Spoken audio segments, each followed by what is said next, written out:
Hello everyone, welcome to Crisper learning. അപ്പോൾ നമ്മൾ ഈ ഒരു വീഡിയോ സീരീസ് എന്ന് പറയുന്നത് ഐസറിൽ ഇതുവരെ വന്ന 2017 തൊട്ട് 2025 വരെ വന്ന complete previous year questions solve ചെയ്യുക എന്നുള്ളതാണ്.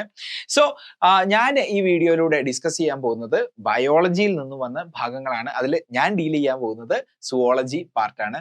അപ്പോൾ അതിന് വേണ്ടിയിട്ട് നമ്മുടെ വെബ്സൈറ്റിലേക്ക് വരിക. നിങ്ങൾ www.crisperlearning.com നിങ്ങൾ വരിക.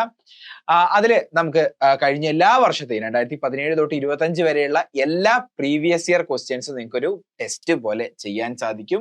അതിന് വേണ്ടിയിട്ട് നമ്മുടെ ഒഫീഷ്യൽ ഐസർ എക്സാം 2017 തൊട്ട് 2025 വരെയുള്ള എക്സാം എടുക്കുക. ഇന്ന് നമ്മൾ അറ്റംപ്റ്റ് ചെയ്യാൻ പോകുന്നത് 2025 ഏറ്റവും റീസെന്റ് ആയിട്ട് നടന്ന ഐസർ ആപ്റ്റിറ്റ്യൂഡ് ടെസ്റ്റ് ആണ്. അപ്പൊ ഞാനിവിടെ അറ്റംപ്റ്റ് എന്ന് കൊടുക്കുന്നുണ്ട്. നമ്മൾ ഐസർ ആപ്റ്റിറ്റ്യൂഡ് ടെസ്റ്റിന് ഒരു വിശദമായിട്ടുള്ള ഇൻസ്ട്രക്ഷൻസ് ഉണ്ടായിരിക്കും. ആ ഇൻസ്ട്രക്ഷൻസ് എല്ലാം നിങ്ങൾ വായിച്ചു നോക്കുക. അപ്പൊ നിങ്ങൾ ആദ്യമായിട്ട് ഇന്റർഫേസ് ഒന്നും ഒരിക്കലും ഐസർ ആപ്റ്റിറ്റ്യൂഡ് ടെസ്റ്റിന് ആവരുത് കാണുന്നത്. ആ ജൂൺ 7-ാം തീയതി ആവരുത് കാണുന്നത്. അതിന്റെ മുന്നേ എല്ലാ മോക്ക് ടെസ്റ്റും, ഇതിൽ ഒരുപാട് മോക്ക് ടെസ്റ്റുകൾ ഫ്രീ ആണ്, ഒരുപാട് പ്രീവിയസ് ഇയർ ക്വസ്റ്റ്യൻസ് ഫ്രീ ആണ്. അപ്പൊ ഫ്രീ ആയിട്ടുള്ളതെല്ലാം നിങ്ങൾ ചെയ്തു നോക്കുക. എന്നിട്ട് നിങ്ങൾ കംപ്ലീറ്റ് മോക്ക് ടെസ്റ്റുകളും എല്ലാ പ്രീവിയസ് ഇയർ ക്വസ്റ്റ്യൻസും ചെയ്ത് തന്നെ മുന്നോട്ട് പോവുക. അപ്പം നമ്മൾ താഴത്തേക്ക് വരികയാണെന്നുണ്ടെങ്കിൽ ടേംസ് ആൻഡ് കണ്ടീഷൻസ് എല്ലാം അഗ്രി ചെയ്യുന്നുണ്ട് എന്ന് പറഞ്ഞുകൊണ്ട് നമ്മൾ പ്രൊസീഡ് എന്ന് പറയുന്ന ബട്ടണിൽ അമർത്തുകയാണ് ചെയ്യുന്നത്. അപ്പം നമുക്കിവിടെ ആദ്യത്തെ ക്വസ്റ്റ്യൻ കാണാൻ സാധിക്കുന്നതാണ്. ബയോളജിയിൽ ഒന്നാമത്തെ ക്വസ്റ്റ്യൻ എന്ന് പറയുന്നത് the given picture was obtained from an agarose gel electrophoresis of A plasmid after digestion with restriction enzymes either X, Y or both X and Y. അപ്പം X എന്ന് പറയുന്ന ഒരു റെസ്ട്രിക്ഷൻ എൻസൈം കൊണ്ട് കട്ട് ചെയ്തിട്ട് ഇവിടെ load ചെയ്യുന്നുണ്ട്. Y എന്ന് പറയുന്ന റെസ്ട്രിക്ഷൻ എൻസൈം കൊണ്ട് ഒരു പ്ലാസ്മിഡ് കട്ട് ചെയ്തിട്ട് ഇവിടെ ലോഡ് ചെയ്യുന്നുണ്ട്. ആൻഡ് എക്സും വൈയും ഒരുമിച്ച്, എക്സ് കൊണ്ടും വൈ കൊണ്ടും ഒരുമിച്ച് കട്ട് ചെയ്തതിനു ശേഷം ലോഡ് ചെയ്യുന്നതായിട്ട് നമുക്കിവിടെ കാണാൻ സാധിക്കും. ഇനി നമ്മളോട് എന്താണ് ചോദിച്ചത്? Which of the following diagrams correctly represents the position of the restriction enzyme X, X and Y on the 10,000 base pair plasmid. അപ്പം നമുക്കിവിടെ മനസ്സിലാക്കാൻ സാധിക്കുന്ന ഒരു കാര്യം എന്ന് പറയുന്നത്, നമ്മളൊരു പ്ലാസ്മിഡ് എടുക്കുകയാണെന്നുണ്ടെങ്കിൽ അതിന് 10,000 കിലോ ബേസ് പേഴ്സ്, അതായത് 10,000 ബേസ് പേഴ്സ് ഉണ്ട് എന്നാണ് അർത്ഥം, അല്ലെ? 10,000 ബേസ് പെയർ ഉണ്ട് എന്നാണ് അർത്ഥം. ഇവിടെ ചോദ്യത്തിൽ നമുക്ക് കാണാൻ പറ്റും 10,000 ബേസ് പെയർ ആണ്. എന്നിട്ട് നമുക്ക് ABCD ഓപ്ഷൻസ് നിങ്ങളൊന്ന് നോക്കിയേക്ക്. ഈ ABCD ഓപ്ഷൻസ് നമുക്ക് ഇവിടെ കാണാൻ സാധിക്കും. അപ്പൊ നമ്മൾ ഈ ഒരു ചോദ്യം എങ്ങനെയാണ് ചെയ്യേണ്ടത് എന്ന് ചോദിക്കുകയാണെന്നുണ്ടെങ്കിൽ എക്സ്, ഈ നമ്മുടെ ഓപ്ഷനിലുള്ള എക്സ് സ്ഥലത്ത് കട്ട് ചെയ്ത് നോക്കുക. ആദ്യം റെസ്ട്രിക്ഷൻ എൻസൈം എക്സ് കൊണ്ട് കട്ട് ചെയ്ത് നോക്കുക, പിന്നെ വൈ കൊണ്ട് കട്ട് ചെയ്ത് നോക്കുക, പിന്നെ എക്സ് കൊണ്ടും വൈ കൊണ്ടും കട്ട് ചെയ്ത് നോക്കുക. എന്നിട്ട് നമുക്ക് കിട്ടുന്ന ആ ഒരു ഫ്രാഗ്മെന്റ്, DNA ഫ്രാഗ്മെന്റ് ഈ ജെൽ ഇലക്ട്രോഫോറസിസിൽ കാണുന്നത് പോലെ എക്സ് കൊണ്ടും വൈ കൊണ്ടും കട്ട് ചെയ്യുകയാണെങ്കിൽ ഈക്വൽ 5 kb കിട്ടണം. എക്സും വൈയും രണ്ടും ഉപയോഗിച്ച് കട്ട് ചെയ്യുകയാണെന്നുണ്ടെങ്കിൽ ഒരെണ്ണം 3 kbയും ഒരെണ്ണം 2 kb ലെങ്ത്തും ഉള്ളത് ആവണം. ശരിയല്ലേ? അപ്പൊ നമ്മളുടെ ടോട്ടൽ ലെങ്ത് ഓഫ് പ്ലാസ്മിഡ് എന്ന് പറയുന്നത് 10 kb ആണ്. ഇതാണ് നമ്മളുടെ കയ്യിലുള്ള ഇൻഫർമേഷൻ എന്ന് പറയുന്നത്. സോ ഞാൻ ഇവിടുത്തെ ഒന്നാമത്തെ ഓപ്ഷൻ എടുത്തു നോക്കാം. നിങ്ങൾക്ക് ഈ ചെറിയ സ്ക്രീനിൽ കാണാൻ പറ്റുന്നുണ്ടല്ലോ. ഒന്നാമത്തെ ഓപ്ഷൻ എന്ന് പറയുന്നത് എന്താണ്? ഇവിടെ എക്സിന്റെ ഒരു സൈറ്റ് ഉണ്ട്.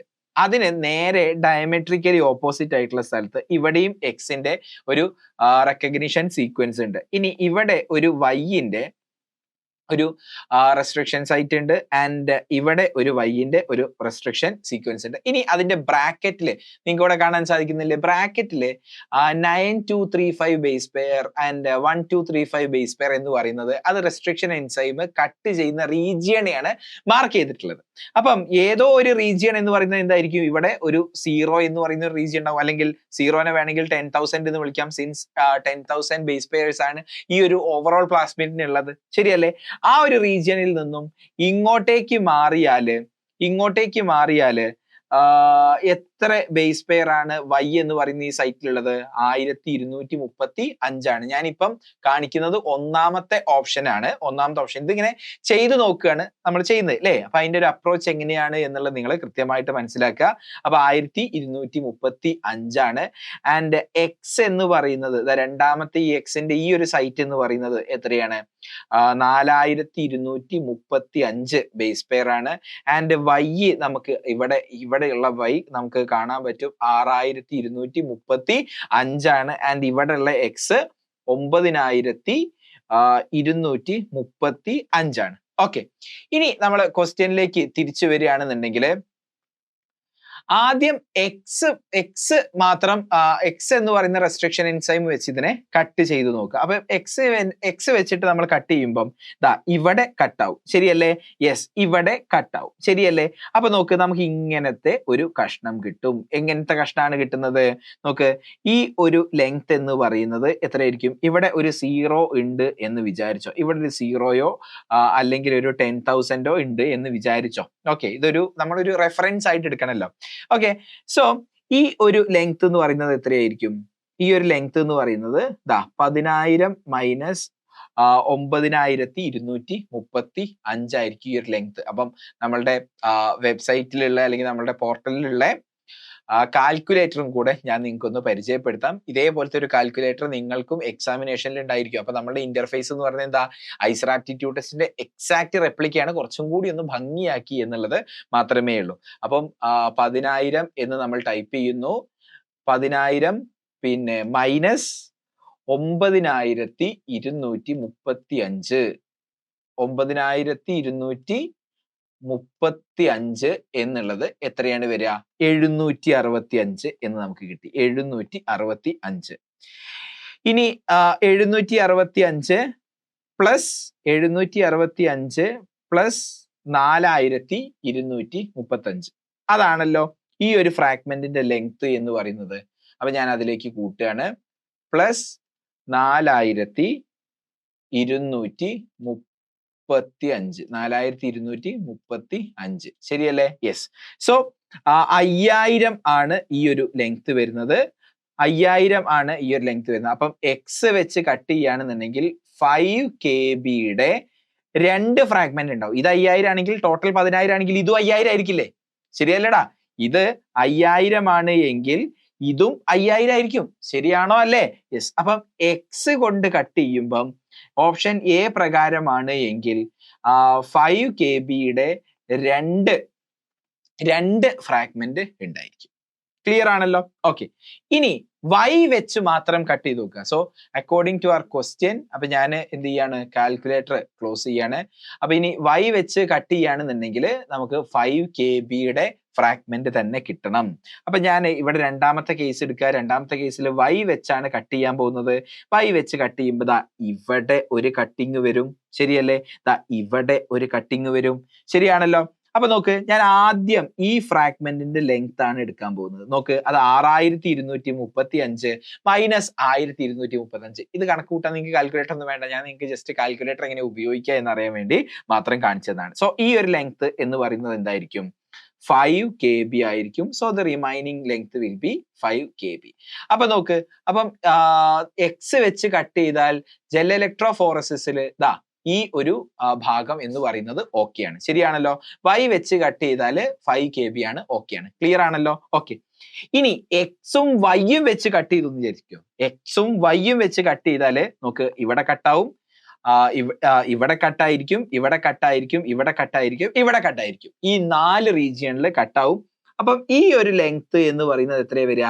765 പ്ലസ് 1235. അപ്പൊ ഞാൻ കാൽക്കുലേറ്ററിൽ എടുക്കുകയാണ്. 700 ഞാൻ ഇവിടെ ക്ലിയർ ചെയ്യാണ്. 765 പ്ലസ് 765 എന്ന് പറഞ്ഞാല് ഇപ്പൊ എത്ര ഭാഗമായി? ഇത്ര ഭാഗമായി. ഇനി നമ്മൾ എന്തും കൂടെ കൂട്ടണം? ഈ ഒരു റീജിയനും കൂടെ കൂട്ടണം. അപ്പൊ എത്രയാണ്? അത് 1235 ആണ്, ശരിയാണല്ലോ? ഓക്കെ. പ്ലസ് 1235, ശരിയല്ലേ? യെസ്. എത്രയാ വരുന്നത്? യെസ്, ഈ ഭാഗം എന്ന് പറയുന്നത് 2000. ദാ ഈ ഒരു ഭാഗം എന്ന് പറയുന്നത് 2000 ബേസ് പെയർ ആണ്, 2 kb ആണ്. സോ ഞാൻ മൂന്നാമത്തെ ഒരു ട്രീറ്റ്മെന്റ് ആയിട്ട് എക്സും വൈ കൊണ്ടും കട്ട് ചെയ്താൽ ഒരു ഫ്രാഗ്മെന്റ്, ഒരു ഫ്രാഗ്മെന്റ് എന്ന് പറയുന്നത് എത്രയാണ്? ഒരു ഫ്രാഗ്മെന്റ് എന്ന് പറയുന്നത് 2000 ബേസ് പെയർ ആണ്. സോ 2 kb എന്ന് വരും, 2 kb എന്ന് വന്നു. ഇനി അടുത്ത ഫ്രാഗ്മെന്റ് എന്ന് പറയുന്നത് എന്താ? ഇതാണല്ലോ. യെസ്, ഈ ഒരു ലെങ്ത് എന്ന് പറയുന്നത് എത്രയാ?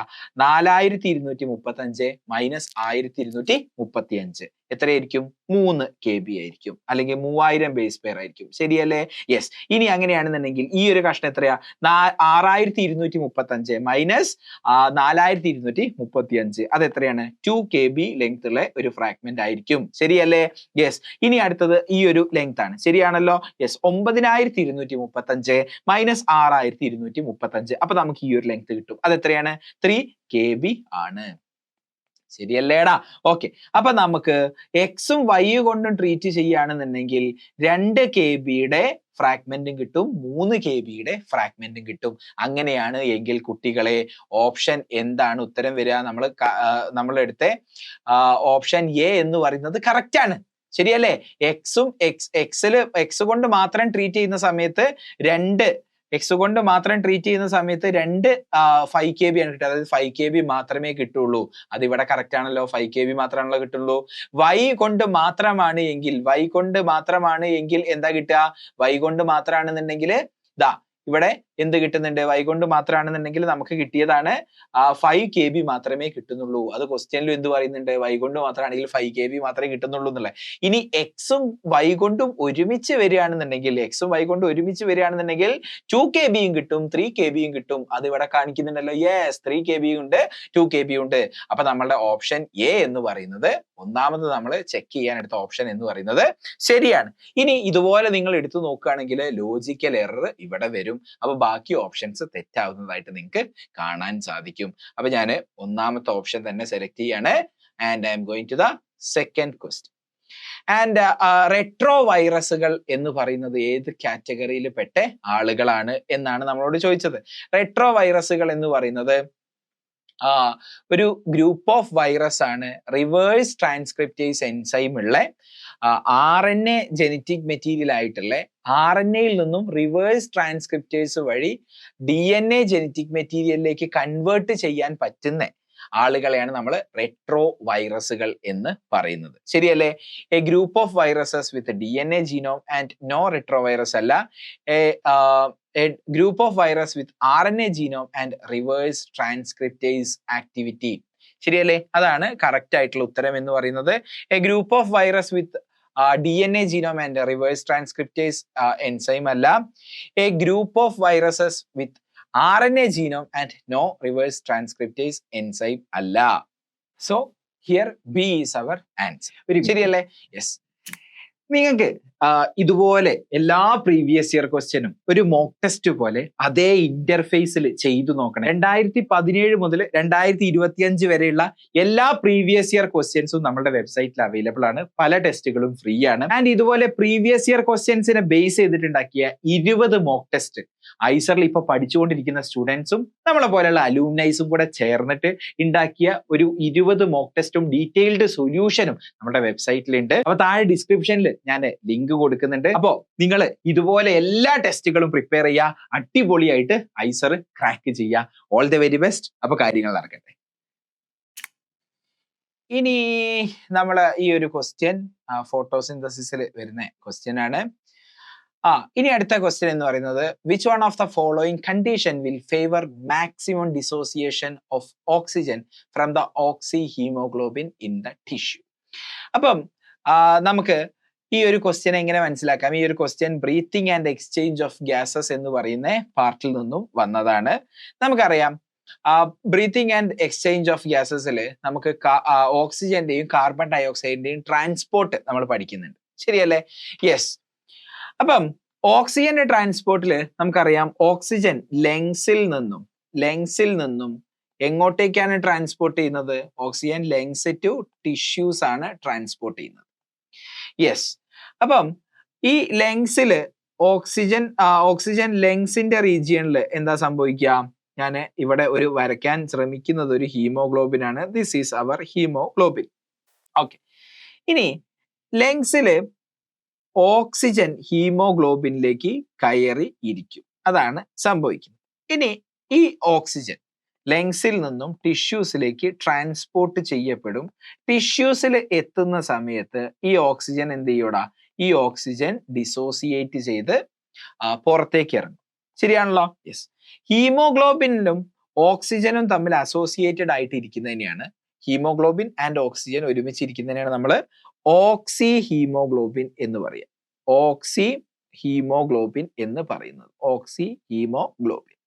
ശരിയല്ലേ? യെസ്. ഇനി ഇവര് ട്രാൻസ്പോർട്ട് ചെയ്യും, ഓക്സി ഹീമോഗ്ലോബിൻ ട്രാൻസ്പോർട്ട് ചെയ്യും. ഈ oxy haemoglobin is dissociated, oxygen ഹീമോഗ്ലോബിനിൽ നിന്നും പുറത്തേക്ക് ഇറങ്ങുന്നതായിട്ട് നമുക്ക് കാണാൻ സാധിക്കും. അപ്പൊ ഈ ഓക്സി ഹീമോഗ്ലോബിനെ ഫേവർ ചെയ്യുന്ന ഫാക്ടേഴ്സ് ഏതാ എന്ന് ചോദിച്ചാൽ partial pressure of oxygen, partial pressure of carbon dioxide, H+ ion concentration and temperature. ഈ നമ്മുടെ ഓക്സി ഹീമോഗ്ലോബിന്റെ അസോസിയേഷൻ നടക്കണമെങ്കിൽ പാർഷ്യൽ പ്രഷർ ഓഫ് ഓക്സിജൻ കൂടുതലായിരിക്കണം, ബാക്കിയെല്ലാം കുറവായിരിക്കണം. ശരിയല്ലേ?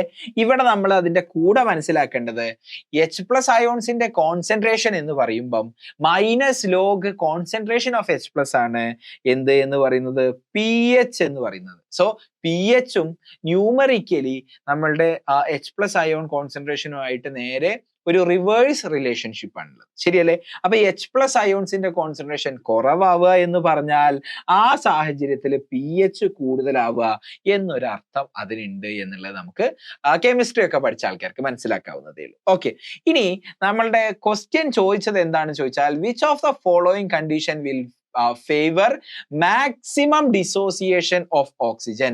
maximum dissociation of oxygen എന്ന് പറഞ്ഞാൽ എന്താ, ഇവിടെയാണ് ഡിസോസിയേഷൻ നടക്കുന്നത്. ശരിയല്ലേ? ഈ നടക്കുന്നതാണ് ഡിസോസിയേഷൻ. ഇനി ഡിസോസിയേഷന് വേണ്ടിയിട്ട് ഫേവറബിൾ ആയിട്ടുള്ള ഫാക്ടേഴ്സ് ഏതാ എന്ന് ചോദിച്ചാൽ PO2, ആദ്യം PO2നെ തന്നെ നമുക്ക് എഴുതാം, പിന്നെ PCO2 എങ്ങനെയായിരിക്കണം എന്ന് എഴുതാം, പിന്നെ കോൺസെൻട്രേഷൻ ഓഫ് H+ അയോൺസിനെ കുറിച്ച് എഴുതാം, പിന്നെ നമുക്ക് ടെമ്പറേച്ചറിനെ കുറിച്ച് എഴുതാം.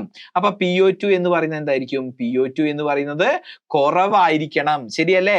PO2 എന്ന് പറയുന്നത് കുറവായിരിക്കണം, ബാക്കി എല്ലാവരും തന്നെ കൂടുതലായിരിക്കണം. ക്ലിയർ ആയിട്ട് മനസ്സിലായല്ലോ? ഓക്കെ, അപ്പൊ ഈ H+ അയോൺസ് കൂടുതലായിരിക്കണം എന്ന് പറഞ്ഞാൽ അതിന്റെ ഇൻഡിക്കേഷൻ എന്ന് പറയുന്നത് pH കുറവായിരിക്കും എന്നാണ്. സോ ഇതാണ് ഡിസോസിയേഷന്റെ ഫാക്ടേഴ്സ് എന്ന് പറയുന്നത്. സോ അങ്ങനെയാണെന്നുണ്ടെങ്കിൽ നമുക്ക് ഇനി ആൻസറിലേക്ക് പോവാം. ആൻസർ എന്ന് പറയുന്നത് higher H+ ions lower temperature. അത് തെറ്റല്ലേ? അത് തെറ്റാണ്. അപ്പൊ ഓപ്ഷൻ എ എടുക്കാൻ പറ്റൂല. ഇനി ലോവർ H+ അയോൺസ്, അത് തെറ്റല്ലേ? അത് തെറ്റാണ്. ഇനി ഹയർ H+, ശരിയാണ്. Higher temperature, yes, option C is the right answer. Clear അല്ലേ? യെസ്. അപ്പൊ ഇനി നമുക്ക് ഓപ്ഷൻ സി ഞാൻ മാർക്ക് ചെയ്തു. ഇനി നമുക്ക് അടുത്ത ക്വസ്റ്റ്യനിലേക്ക് മൂവ് ചെയ്യാം.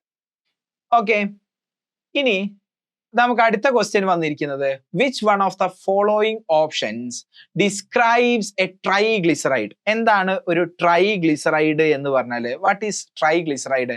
അപ്പൊ ഇത് ക്വസ്റ്റ്യൻ വന്നിട്ടുള്ളത് ബയോമോളിക്യൂൾസിൽ നിന്നുമാണ് അല്ലെ. എന്താണ് ഒരു ട്രൈഗ്ലിസറൈഡ് എന്ന് പറഞ്ഞാല്, ഒരു ഗ്ലിസറോളും 1 ഗ്ലിസറോൾ പ്ലസ് 3 ഫാറ്റി ആസിഡ്, അതിനെയാണ് നമ്മൾ ട്രൈഗ്ലിസറൈഡ് എന്ന് പറയുക. ശരിയാണോ? യെസ്, ട്രൈഗ്ലിസറൈഡ് എന്ന് പറയുന്നത്. ഒരു ഗ്ലിസറോളും 2 ഫാറ്റി ആസിഡും ആണെന്നുണ്ടെങ്കിൽ നമ്മൾ ഡൈഗ്ലിസറൈഡ് എന്ന് പറയും. ആൻഡ് ഒരു ഗ്ലിസറോളും 1 ഫാറ്റി ആസിഡും ഉള്ളതെന്നുണ്ടെങ്കിൽ നമ്മൾ മോണോഗ്ലിസറൈഡ് എന്ന് പറയും. ശരിയല്ലേ? അങ്ങനെയാണെന്നുണ്ടെങ്കിൽ നമുക്ക് ആൻസർ എടുക്കാം. 3 fatty acid chains link to a molecule of glycerol. ശരിയല്ലേ? ഓപ്ഷൻ എ ശരിയായിട്ട് വന്നിട്ടുണ്ട്. യെസ്. ഇനി അടുത്ത ക്വസ്റ്റ്യൻ. സോ നമുക്ക് ക്വസ്റ്റ്യൻ വായിക്കാം. Which one of the following statement is correct എന്നാണ് ചോദിച്ചത്. കറക്റ്റ് ആയിട്ടുള്ളതാണ് ചോദിച്ചത്. Mitochondria are more in white muscle than in red muscle. അത് തെറ്റല്ലേ? യെസ്, നേരെ തിരിച്ചാണ് വരുന്നത്. റെഡ് മസിൽസിലാണ് മൈറ്റോകോൺട്രിയ കൂടുതൽ. Lactic acid accumulates more in red than in white muscle fibres under similar condition. അത് തെറ്റാണ് അല്ലെ. അനേറോബിക് റെസ്പിറേഷന്റെ സമയത്താണ് ലാക്റ്റിക് ആസിഡ് ഫെർമെന്റേഷൻ നടക്കുന്നത്. അപ്പം അത് വൈറ്റ് മസിൽസിലാണ് മോർ ആയിട്ട് കാണാൻ പറ്റുക അല്ലെ. ഇനി red muscle fibres produce ATP aerobically under normal oxygen condition. ശരിയാണല്ലോ, ശരിയല്ലേ? Yes, red muscle produces ATP aerobic respiration ആണ് നടക്കുന്നത് എന്നാണ് പറയുന്നത്. So that is the correct answer.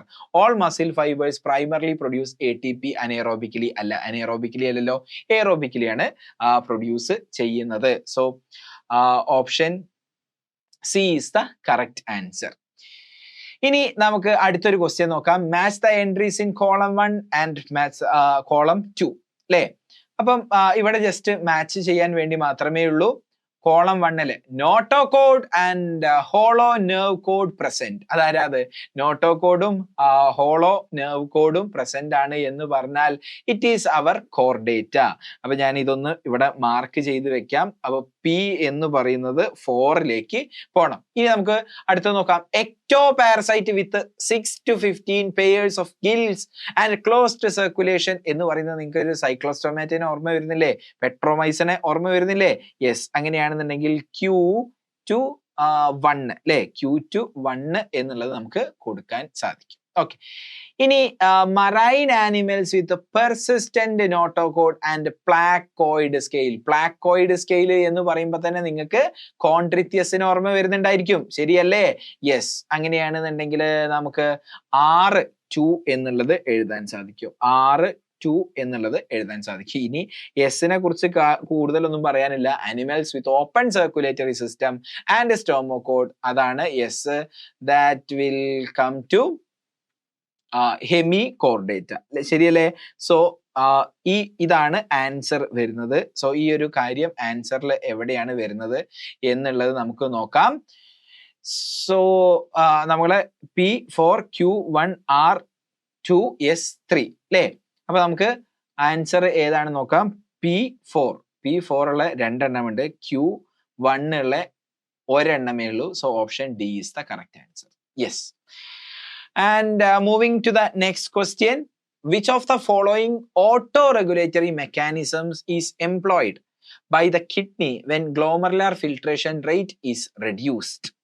അപ്പം ഗ്ലോമറുലാർ ഫിൽട്രേഷൻ റേറ്റ് കുറയുന്ന സമയത്ത് ഏതൊക്കെയാണ് ഇവിടെ കൂടുന്നത് എന്നാണ് ചോദിക്കുന്നത്. നമുക്ക് റെനിൻ ആൻജിയോടെൻസിൻ മെക്കാനിസത്തിൽ നമ്മൾ പഠിച്ചിട്ടുണ്ട്. നമ്മളുടെ GFR റേറ്റ് കുറയുന്ന സമയത്ത് അത് ജെക്സ്റ്റാ ഗ്ലോമറുലാർ അപ്പാരറ്റസില് സെൽസിനെ കൊണ്ട് റെനിൻ കൂടുതലായിട്ട് സെക്രീറ്റ് ചെയ്യിക്കും, ശരിയല്ലേ? ആ റെനിൻ ആൻജിയോടെൻസിനോജൻ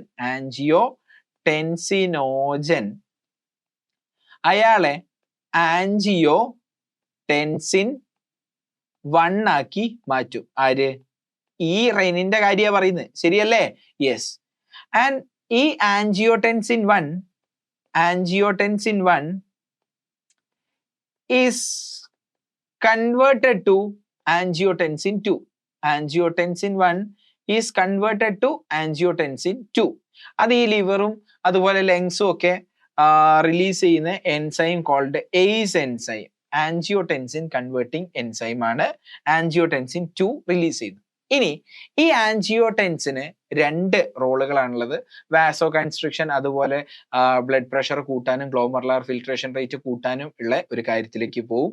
രണ്ടാമത്തെ റോൾ എന്ന് പറയുന്നത് അഡ്രിനൽ ഗ്ലാൻഡിനെ കോർട്ടെക്സിൽ പോയിട്ട് സ്റ്റിമുലേറ്റ് ചെയ്തിട്ട് ഈ ആൻജിയോടെൻസിൻ എന്ത് റിലീസ് ചെയ്യിപ്പിക്കും? It will stimulate adrenal cortex to release aldosterone. അപ്പം GFR rate glomerular filtration rate നമ്മളുടെ ബോഡിയിൽ കുറയുകയാണെന്നുണ്ടെങ്കിൽ എന്തൊക്കെ കൂടും? റെനിൻ കൂടുന്നു, ആൻജിയോടെൻസിൻ 1 കൂടുന്നു, ആൻജിയോടെൻസിൻ 2ന്റെ അളവ് കൂടുന്നു, ആൾഡോസ്റ്റിറോണിന്റെ അളവ് കൂടുന്നു, ശരിയല്ലേ? ഇത്രയും കാര്യങ്ങൾ മനസ്സിലാക്കിയ നിങ്ങൾ ഇനി ഉത്തരം പറ. Level of renin. അപ്പൊ നമ്മളോട് ചോദിച്ചത് which one of the following autoregulatory mechanism is employed by the kidney when glomerular filtration rate is reduced? Okay, levels of renin, angiotensin 1 and angiotensin 2 and aldosterone are increased. ശരിയല്ലേ? Option 1 is the correct answer. Level of angiotensin 1 and 2 are increased while that of aldosterone reduced. തെറ്റാണ്. Levels of renin and aldosterones are reduced. തെറ്റാണ്. Levels of renin is increased while those of angiotensin 1 and 2 and aldosterone are reduced. അതും തെറ്റാണ്. ശരിയല്ലേ? Yes. Okay. So അടുത്ത ക്വസ്റ്റ്യനിലേക്ക് പോവാണ്. ഇനി അടുത്ത ക്വസ്റ്റ്യൻ എന്ന് പറയുന്നത് നമ്മളുടെ sex determination in honey bee എന്ന് പറയുന്ന principles of inheritance and variations എന്ന് പറയുന്ന ചാപ്റ്ററിലുള്ള ഒരു അടിപൊളി ക്വസ്റ്റ്യൻ ആണ്. Which one of the following is incorrect about honey bees? Honey ബീസിനെ കുറിച്ച് ഇൻകറക്റ്റ് ആയിട്ടുള്ള ചോദ്യമാണ് ചോദിക്കുന്നത്. കാര്യമാണ്, ഒരു പോയിന്റ് ആണ് നമ്മൾ പറയേണ്ടത്. അപ്പം honeybees male are produced from unfertilized egg and females are produced from fertilized egg. അപ്പം അതിന്റെ തൊട്ട് മുന്നേ നമുക്കൊരു ഫണ്ടമെന്റലി നമുക്ക് എന്ത് മനസ്സിലാക്കണം? Haplodiploid mechanism, haplodiploid sex determination mechanism, sex determination mechanism. ഈ സെക്സ് ഡിറ്റർമിനേഷൻ മെക്കാനിസം വഴിയാണ് ആര് സെക്സ് ഡിറ്റർമൈൻ ചെയ്യുന്നത്? ഹണി ബി സെക്സ് ഡിറ്റർമൈൻ ചെയ്യുന്നത്. ശരിയല്ലേ? ഈ ഹണി ബി ഹാപ്ലോയിഡ് ആണ് എങ്കിൽ, ഹാപ്ലോയിഡ് ഹണി ബി എന്ന് പറയുന്നത് ആരാണ്? ഹാപ്ലോയിഡ് എന്ന് പറയുന്നത് 16 ക്രോമസോം ഉള്ള ഹാപ്ലോയിഡ് എന്ന് പറയുന്നത് മെയിലാണ്. ഇറ്റ് ഈസ് മെയിലാണ്. ഓക്കെ. ഇനി ഡിപ്ലോയിഡ് ആയിട്ടുള്ള ഹണി ബി എന്ന് പറഞ്ഞാൽ 32 ക്രോമസോം ഉണ്ടായിരിക്കും. It is female. ശരിയല്ലേ? യെസ്, ഇത് നമ്മൾ പഠിക്കുന്ന കാര്യമാണ്. ഇനി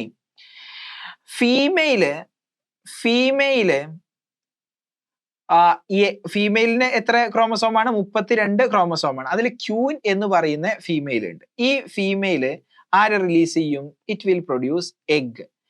ഈ എഗ് മയോസിസ് വഴിയാണ് ഉണ്ടാവുന്നത്. സോ അയാള് ഹാപ്ലോയിഡ് ആയിരിക്കും, 16 ക്രോമസോംസ് ആയിരിക്കും. ഇനി സ്പേമും ആയിട്ട് ഇയാള് ഫെർട്ടിലൈസ് ചെയ്യും. സ്പേമിന്റെ അകത്ത് എത്ര എണ്ണം ഉണ്ടാവുക? 16 ക്രോമസോംസ് ആണ് സ്പേമിൽ ഉണ്ടായിരിക്കുക. എന്നിട്ട് ഉണ്ടാവുന്ന കുട്ടി എന്ന് പറയുന്നത് 32കാരനായിട്ടുള്ള ഒരു കുട്ടിയായിരിക്കും, 32 ക്രോമസോം ഉള്ള ഒരു കുട്ടിയായിരിക്കും. ആ കുട്ടി എന്ന് പറയുന്നത് ആരാണ്? ഫീമെയിൽ ആയിരിക്കും. ശരിയല്ലേ? അപ്പം സ്പേമുമായിട്ട് ഫെർട്ടിലൈസ്ഡ് ആയിട്ടുള്ള എഗ്, അത് കാരണം ഉണ്ടാവുന്ന കുട്ടികൾ എന്ന് പറയുന്നത് ഓൾവേസ് ഫീമെയിൽ ആയിരിക്കും. നോ തർക്കം. Okay, yes. ഇനി ഈ എഗ്, കുറച്ച് എഗ്ഗുകള് അൺഫെർട്ടിലൈസ്ഡ് ആയിട്ടുള്ള കുറച്ച് എഗ്ഗ് ഡയറക്ട്ലി കുട്ടികളായിട്ട് മാറും. ആ കുട്ടികൾ എന്ന് പറയുന്നത് എത്ര ക്രോമസോംസ് ആടാ ഉണ്ടായിരിക്കുക? 16 ക്രോമസോംസ് അല്ലേ ഉണ്ടായിരിക്കുക? 16 ക്രോമസോംസ് എന്ന് പറയുന്നത് ആരായിരിക്കും? ഫീമെയിൽ ആയിരിക്കോ? അല്ല, മെയില് ആയിരിക്കും. ശരിയല്ലേ? സോ അൺഫെർട്ടിലൈസ്ഡ് ആയിട്ടുള്ള egg directly becomes male through പാർത്തനോ കാർപ്പിയാണോ? അല്ല, parthenogenesis. Yes, so this is the parthenogenesis. Okay, ഇക്കാര്യമാണ് ഫണ്ടമെന്റലി നമുക്ക് ഈ ക്വസ്റ്റ്യൻ വായിക്കാൻ വേണ്ടിയിട്ടുള്ള തിയറി എന്ന് പറയുന്നത്. ഓക്കെ, അപ്പൊ നമുക്ക് ഇവിടെ ഇൻട്രസ്റ്റിംഗ് ആയിട്ടുള്ള ഒരു കാര്യം എന്ന് പറയുന്നത്, ഒരു മെയിലിനെ നമ്മൾ എടുത്തു നോക്കുകയാണെങ്കിൽ അയാൾക്ക് ഒരിക്കലും അച്ഛൻ ഉണ്ടായിരിക്കില്ല. ശരിയല്ലേ? കാരണം എന്താ? അമ്മയിൽ നിന്നും അൺഫെർട്ടിലൈസ്ഡ് എഗ് നേരെ ഒരു ആൺകുട്ടിയായിട്ടാണ് മാറുന്നത്. ശരിയല്ലേ? ഇനി ഒരു മെയിലിന് ഒരിക്കലും ഒരു ആൺകുട്ടി ഉണ്ടായിരിക്കൂല. ഒന്ന് ആലോചിച്ച് നോക്ക്. ഒരു മെയിലിന്, ആണിന്റെ സ്പേം എഗ്ഗുമായിട്ട് ചേർന്നാൽ അയാൾക്ക് എന്ത് കുട്ടി മാത്രമേ ഉണ്ടാവുള്ളൂ? ഫീമെയിൽ മാത്രമേ ഉണ്ടാവുള്ളൂ. ശരിയല്ലേ? ഇനി ഒരാണിന് എന്തുണ്ടായിരിക്കില്ല? അച്ഛൻ ഉണ്ടാവാതെ ഇരിക്കുന്ന ഒരാളാണ് ആണ് എന്ന് പറയുന്നത്. ഒരിക്കലും മകൻ ഉണ്ടാവൂല്ല. ഓക്കെ, അതാണ് ഇപ്പൊ നമ്മൾ പറഞ്ഞു നിർത്തിയത്. ഇനി ഒരാണിന് വേണമെങ്കിൽ മുത്തശ്ശന് ഉണ്ടാവാൻ യാതൊരു പ്രശ്നമില്ല. ഒരാണിന് മുത്തശ്ശൻ ഉണ്ട്. എന്താ മുത്തശ്ശൻ എന്ന് പറഞ്ഞാല്? ഈ ഒരാണിനെ എടുക്കുകയാണെന്നുണ്ടെങ്കിൽ അയാൾക്ക് ആരുണ്ട്? ഒരമ്മ ഉണ്ട്. അമ്മ എന്ന് പറയുന്നത് ആരാ? ഫീമെയിൽ ആണ്. ഫീമെയിൽ ഉണ്ടാവണം എന്നുണ്ടെങ്കിൽ ഒരാണും പെണ്ണും വേണം. അതായത് ഈ അമ്മയ്ക്ക് അച്ഛനുണ്ട്. അപ്പൊ ഒരാണിന് അച്ഛൻ ഉണ്ടായിരിക്കില്ല, അമ്മയ്ക്ക് അച്ഛൻ ഉണ്ടായിരിക്കും, അമ്മച്ചൻ ഉണ്ടായിരിക്കും. മനസ്സിലായോ? ശരിയല്ലേ? യെസ്. ഇനി അതുപോലെ തന്നെ ഒരു മെയിലിന് ഒരിക്കലും ആൺകുട്ടി ഉണ്ടായിരിക്കില്ല. കാരണം എന്താ? സ്പേം ഫെർട്ടിലൈസ് ചെയ്ത് എന്തായാലും പെണ്ണായി മാറും. അവിടെ ആണ് എന്ന് പറയുന്നത് ഇമ്പോസിബിൾ ആണ്. പക്ഷെ ഒരു കൊച്ചുമകൻ ഉണ്ടാവാം. കാരണം നോക്ക്, ഒരു ആണിന്റെ സ്പേമുമായിട്ട് എഗ്ഗ് ഫെർട്ടിലൈസ് ചെയ്താൽ പെൺകുട്ടി ഉണ്ടാവുമല്ലോ. പെൺകുട്ടിക്ക് പിന്നെ അടുത്ത ജനറേഷനിൽ ആൺകുട്ടിക്ക് ജീവൻ കൊടുക്കാൻ പറ്റും. ശരിയല്ലേ? ഒന്ന് ആലോചിച്ച് നോക്ക്. പെൺകുട്ടി ഉണ്ടാവാം, പെൺകുട്ടിക്ക് മകൻ ഉണ്ടാവാം, അപ്പൊ കൊച്ചുമകൻ ഉണ്ടാവും. സോ ആണുങ്ങളുടെ പ്രത്യേകത എന്ന് പറയുന്നത് അച്ഛനില്ല, മകനില്ല, അമ്മച്ചനുണ്ട്, കൊച്ചുമകനുണ്ട്. യെസ്, ക്ലിയർ ആയിട്ട് മനസ്സിലായോ പോയിന്റ് എന്ന് പറയുന്നത്? അപ്പൊ അത്രയും ഇൻട്രസ്റ്റിംഗ് ആണ് ഇവരുടെയൊക്കെ സെക്സ് ഡിറ്റർമിനേഷൻ മെക്കാനിസം എന്ന് പറയുന്നത്. യെസ്, അങ്ങനെയാണെങ്കിൽ നമുക്ക് വീണ്ടും ക്വസ്റ്റ്യനിലേക്ക് വരാം. Honeybee males are produced from unfertilized egg. അതുവരെ ശരിയാണ്. And females are produced from fertilized egg. ശരിയാണ്. നമ്മളോട് ഇൻകറക്റ്റ് എന്നാണ് ചോദിച്ചത്. A honeybee male does not have father but has grandfather. ശരിയല്ലേ? അച്ഛൻ ഉണ്ടായിരിക്കില്ല, പക്ഷെ അമ്മയ്ക്ക് അച്ഛൻ ഉണ്ടാവും, അതാണ് ഗ്രാൻഡ് ഫാദർ. ശരിയാണല്ലോ? വളരെ ശരിയാണ്. ഇനി honeybee males form gametes by mitosis and females form gametes by meiosis. ശരിയല്ലേ? യെസ്, അതും ശരിയാണ്. നോക്ക്, 32 ക്രോമസോം ഉള്ള ഫീമെയിലിന് 16 ക്രോമസോം ഉള്ള എഗ് ഉണ്ടാവാൻ റിഡക്ഷൻ ഡിവിഷൻ വേണം. That is meiosis. ശരിയാണല്ലോ? യെസ്. ഇനി 16 ക്രോമസോംസ് ഉള്ള മെയിലിന് 16 ക്രോമസോംസ് തന്നെ ഉള്ള സ്പേം ഉണ്ടാവണമെങ്കിൽ റിഡക്ഷൻ ഡിവിഷൻ ചെയ്താൽ 8 ആവും. അവിടെ എന്ത് ഡിവിഷൻ വഴിയാണ് സ്പേം ഉണ്ടാവുന്നത്? ത്രൂ മൈറ്റോസിസ് വഴിയാണ്. ശരിയാണ്. അപ്പൊ അതും ശരിയാണ്. പിന്നെ ഏതാ ശരിയല്ലാത്തത്? നമുക്ക് ഇനി ഡിയും കൂടെ വായിച്ചു നോക്കാം. Honey bee males cannot have daughters but can have sons. അത് തെറ്റല്ലേ? ഒരു ആണിന് എന്താണ് ഇല്ലാത്തത്? ഒരു ആൺകുട്ടിയാണ് ഇല്ലാത്തത്. ശരിയല്ലേ? ആൺകുട്ടി ഉണ്ടാവാൻ ആർക്കും മാത്രമേ പറ്റുള്ളൂ. ഒരു ഫീമെയിൽസിന്റെ അൺഫെർട്ടിലൈസ്ഡ് എഗ് ഡയറക്ട്ലി ആണ് ആൺകുട്ടിയായി മാറുന്നത്. അപ്പൊ ഒരു ആണിന് ഒരിക്കലും ആൺകുട്ടി ഉണ്ടായിരിക്കില്ല, പെൺകുട്ടി മാത്രമേ ഉണ്ടായിരിക്കുള്ളൂ. അപ്പൊ ഇപ്പൊ അറിഞ്ഞ പോയിന്റ് തെറ്റാണ്. അങ്ങനെയാണെങ്കിൽ option D is the incorrect answer. So is our correct option. Yes. അങ്ങനെയാണെന്നുണ്ടെങ്കിൽ നമുക്ക് അടുത്ത പോർഷനിലേക്ക് പോവാം. So here which amino acid will be charged on the tRNA with anticodon 5' to 3' ആയിട്ട് GUU എന്നാണ് പറഞ്ഞിട്ടുള്ളത്. സോ ഞാൻ GUU ആന്റികോഡോൺ ഉള്ള ഒരു tRNA വരയ്ക്കാൻ പോവാണ്. ഇതാണ് tRNA. Here is the 5' end and this is the 3' end. ശരിയല്ലേ? ഇവിടെ we have G, ഇവിടെ നമുക്ക് we have U and ഇവിടെ we have U. GUU ആണ്. Okay.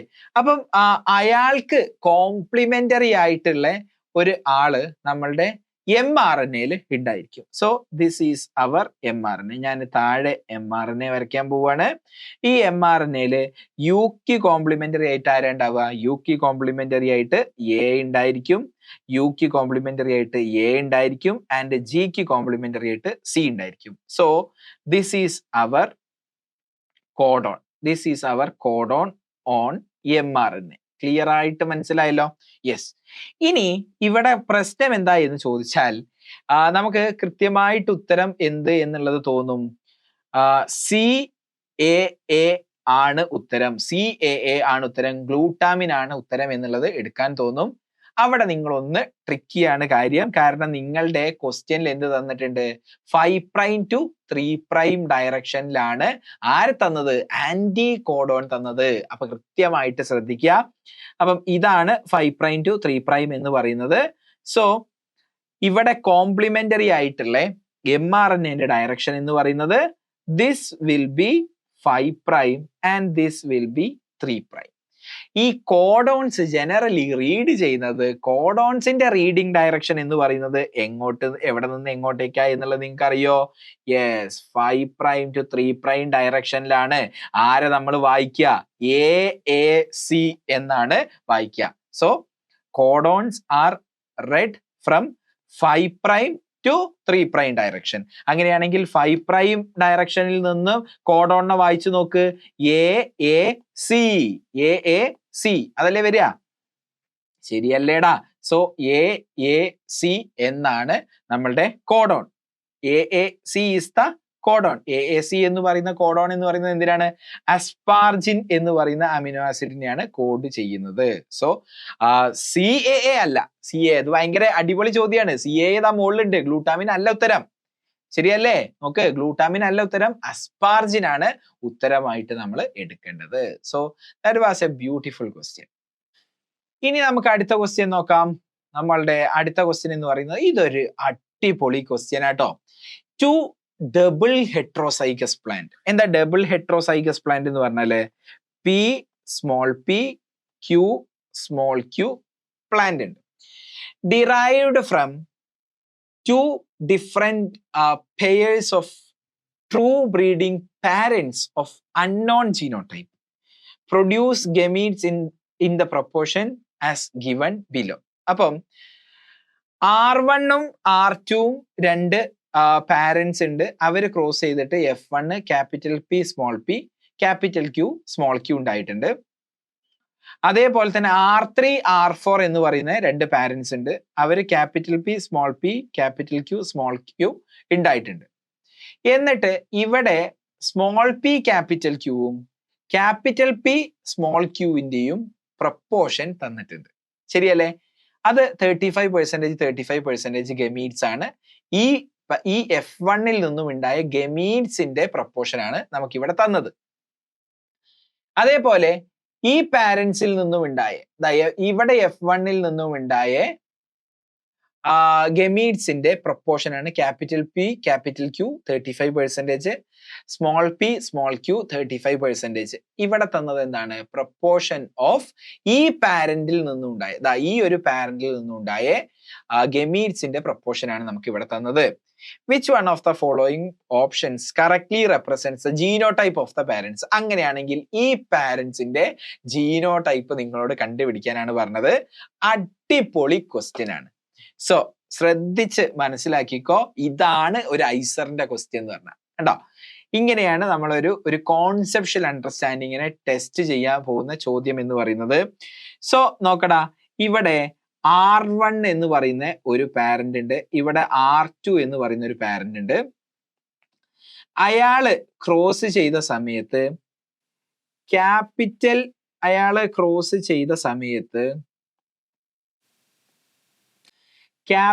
P small p capital Q small q എന്ന് പറയുന്ന F1 ജനറേഷനെയാണ് കിട്ടിയത്. ശരിയല്ലേ? അതേപോലെ അടുത്ത ഒരു പാരന്റ് ഉണ്ട് R3 ക്രോസ്ഡ് വിത്ത് R4. ശരിയല്ലേ? യെസ്. അങ്ങനെയാണെന്നുണ്ടെങ്കിൽ അവരിൽ നിന്നും കിട്ടുന്ന കുട്ടി എന്ന് പറയുന്നത് capital P small p capital Q small q. ഈ ആളുകൾ ആരാ എന്ന് തന്നിട്ടുണ്ട്. ഈ ആളുകൾ ആരാന്ന് പറഞ്ഞിട്ടുണ്ട്? ട്രൂ ബ്രീഡിംഗ് പാരന്റ്സ് ആണ്. എന്താ ട്രൂ ബ്രീഡിംഗ് പാരന്റ്സ് എന്ന് പറഞ്ഞാല്? ഹോമോസൈഗസ് ആണ് എന്ന് നമുക്ക് മനസ്സിലാക്കാൻ സാധിക്കും അല്ലേ? ഇതൊക്കെ നമ്മൾ ക്ലാസ്സിൽ പറയുന്ന കാര്യങ്ങളാണ്. യെസ്. അങ്ങനെയാണെങ്കിൽ ഇവിടെ ശ്രദ്ധിക്കുക. ഇനി നമുക്ക് മനസ്സിലാക്കേണ്ടത് ഈ പറയുന്ന ആളുകളുടെ ജീനോടൈപ്പ് ആണ്. അതിനു വേണ്ടി എന്ത് ഇൻഡിക്കേഷൻ ആണ് കുട്ടികളെ നിങ്ങൾക്ക് ഈ എക്സാമിന് തന്നത്? Small p capital Q gametes ഇയാളിൽ നിന്നും ഉണ്ടാവും. ആരിൽ നിന്നും? ഇയാളിൽ നിന്നും ഉണ്ടായിരിക്കും. യെസ്. ആൻഡ് അതുപോലെ തന്നെ capital P small q gametes ഉണ്ടാവും. അതേപോലെ ക്യാപിറ്റൽ P ക്യാപിറ്റൽ Q ഉണ്ടാവും. അതുപോലെ സ്മോൾ p സ്മോൾ q ഉണ്ടായിരിക്കും. നോക്ക്, ഈ ഗമീറ്റ്സ് മുകളിൽ തന്ന ഗമീറ്റ്സ് 35% ഉണ്ട്. അതായത് ടോട്ടൽ 70% എന്ന് പറയുന്നത് small P capital Q and capital P small Q ആണ്. ശരിയല്ലേ? യെസ്. അതിന്റെ താഴെയുള്ള ആള് എന്ന് പറയുന്നത് 15% ആണ്. ശരിയാണോ അല്ലേ? യെസ്. നിങ്ങള് ക്വസ്റ്റ്യനിൽ തന്നെ സെയിം ഡാറ്റയാണ് ഞാൻ പറയുന്നത്, വേറെ ഒന്നും ഞാൻ പറയുന്നില്ല. ഓക്കെ. ഇനി R3 നിങ്ങൾ നോക്കടാ. R3 R4ന്റെ ക്രോസ് നിങ്ങൾ ചെയ്തു നോക്കിയാല് ഇവിടെ നമുക്ക് കിട്ടുന്ന gametes capital P small P capital Q small Q, ഇയാൾ ഉണ്ടാക്കുന്ന ഗമീറ്റ്സ് എന്ന് പറയുന്നത് എന്താ? ഞാൻ വൃത്തിക്ക് എഴുതി തരാം. ക്യാപിറ്റൽ പി ക്യാപിറ്റൽ ക്യൂ എത്രയാണ്? 35% ആണ്.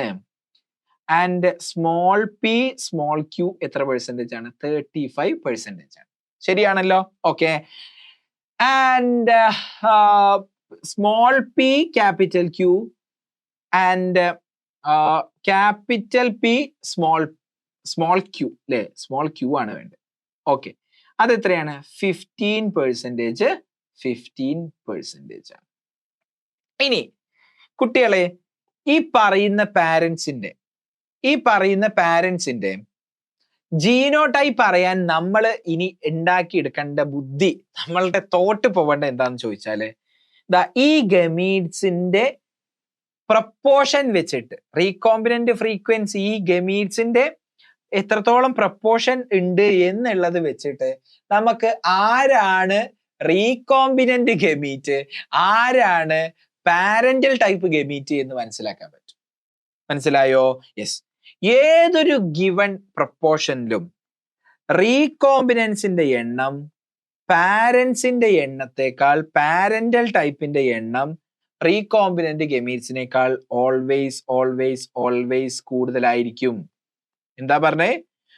ഒരു ഹെട്രോസൈഗസ് ആയിട്ടുള്ള ഒരു ഡബിൾ ഹെട്രോസൈഗസ് ആയിട്ടുള്ള ഒരു പാരന്റ് എന്ന് വിചാരിച്ചോ.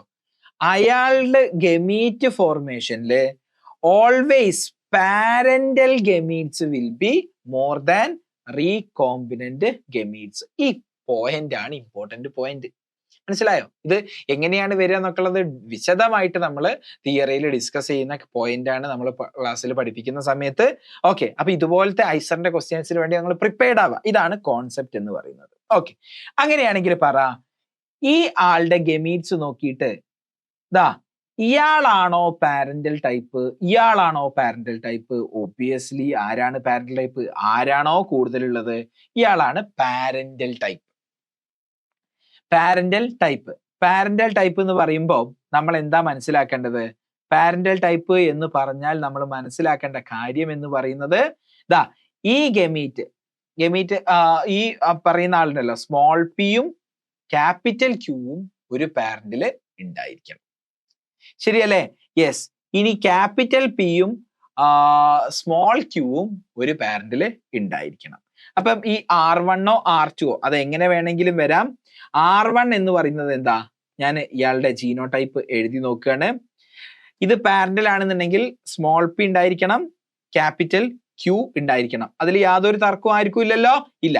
അത് മനസ്സിലാക്കി ആ ആള് ഈ ഗമീറ്റ് പാരന്റൽ ആണ് എന്ന് മനസ്സിലാക്കിയാല് പാരന്റൽ ടൈപ്പ് സ്മോൾ പി എന്ന് പറയുന്നത് ഒരു പാരന്റൽ വേണം, ക്യാപിറ്റൽ ക്യൂ ഒരു പാരന്റൽ വേണം. സോ ഇവിടെ small P capital Q.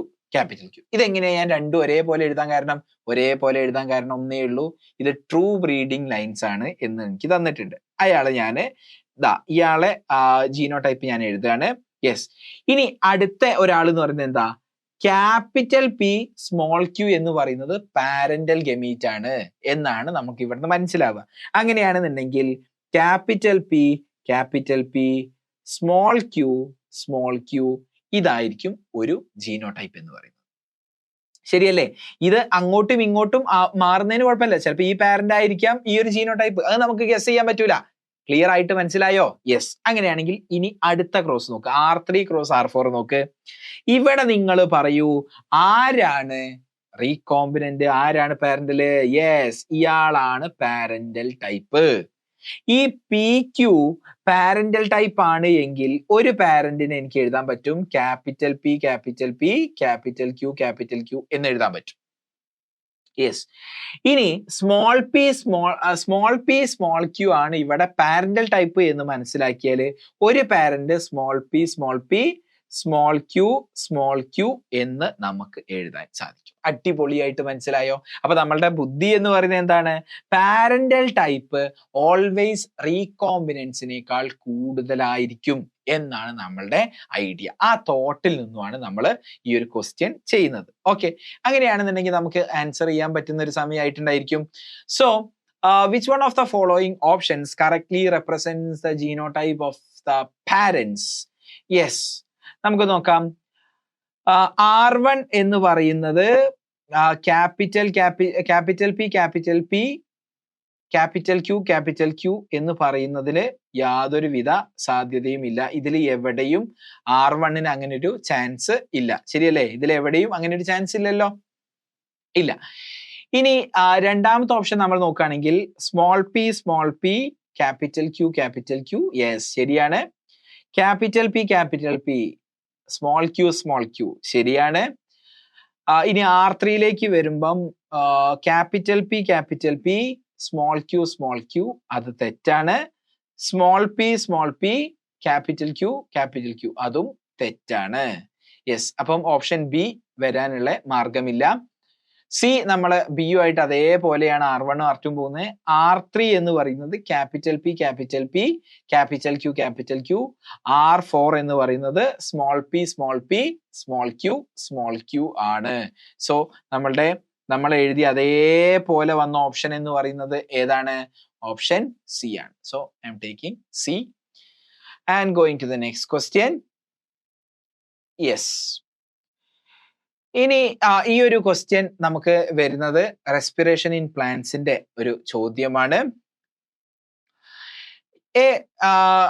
A cell suspension of actively respiring mitochondria is treated with ether chemical X എന്ന് പറയുന്ന ഒരു കെമിക്കൽ വെച്ച് ട്രീറ്റ് ചെയ്യും. അതാണ് എക്സ്പെരിമെന്റ് 1. സോ എക്സ്പെരിമെന്റ് 1 ഞാൻ ഇവിടെ എഴുതി. എക്സ്പെരിമെന്റ് 1 എന്ന് പറയുന്നത് കെമിക്കൽ എക്സ് വെച്ചിട്ടാണ് ട്രീറ്റ് ചെയ്യുന്നത്.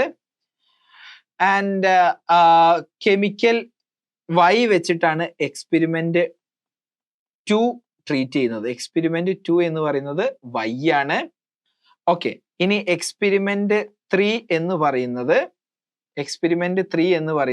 അൺട്രീറ്റഡ് ആണ്. എക്സ്പെരിമെന്റ് 3 എന്ന് പറയുന്നത് അൺട്രീറ്റഡ് ആണ്. ഓക്കെ, ഇനി നമുക്ക് ബാക്കി ക്വസ്റ്റ്യൻ വായിക്കാം. Chemical X selectively inhibits electron transport from complex 1 to ubiquinone. അപ്പം എക്സ് എവിടെയാണ് ബ്ലോക്ക് ചെയ്യുന്നത്?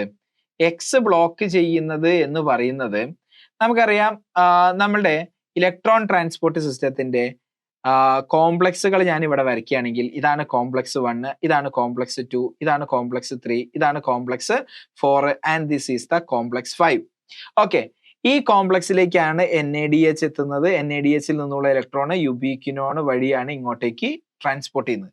പിന്നെ സൈറ്റോക്രോം C വഴിയാണ് 3 4ലേക്ക് ട്രാൻസ്പോർട്ട് ചെയ്യപ്പെടുന്നത്. ശരിയാണല്ലോ? യെസ്, ഇത് നമുക്ക് അറിയുന്ന കാര്യമാണ്. ഇനി ഈ എക്സ് എന്ന് പറയുന്ന കെമിക്കൽ വെച്ച് ട്രീറ്റ് ചെയ്താൽ എവിടെയാണ് ബ്ലോക്ക് ചെയ്യുന്നത്? Selectively inhibits electron transport from complex 1 to ubiquinone. അതായത് കോംപ്ലക്സ് 1ൽ നിന്ന് യൂബിക്വിനോണിലേക്ക് ഇലക്ട്രോൺസ് പോകുന്നതാണ് ക്ലോസ് ചെയ്യുന്നത്, അല്ലെ? അതിനെ ആണ് ബാധിക്കുന്നത്. സോ കോംപ്ലക്സ് 1നെയാണ് ഇൻഹിബിറ്റ് ചെയ്യുന്നത് എന്ന് നമുക്ക് സിംപ്ലി എഴുതാലോ. യെസ്.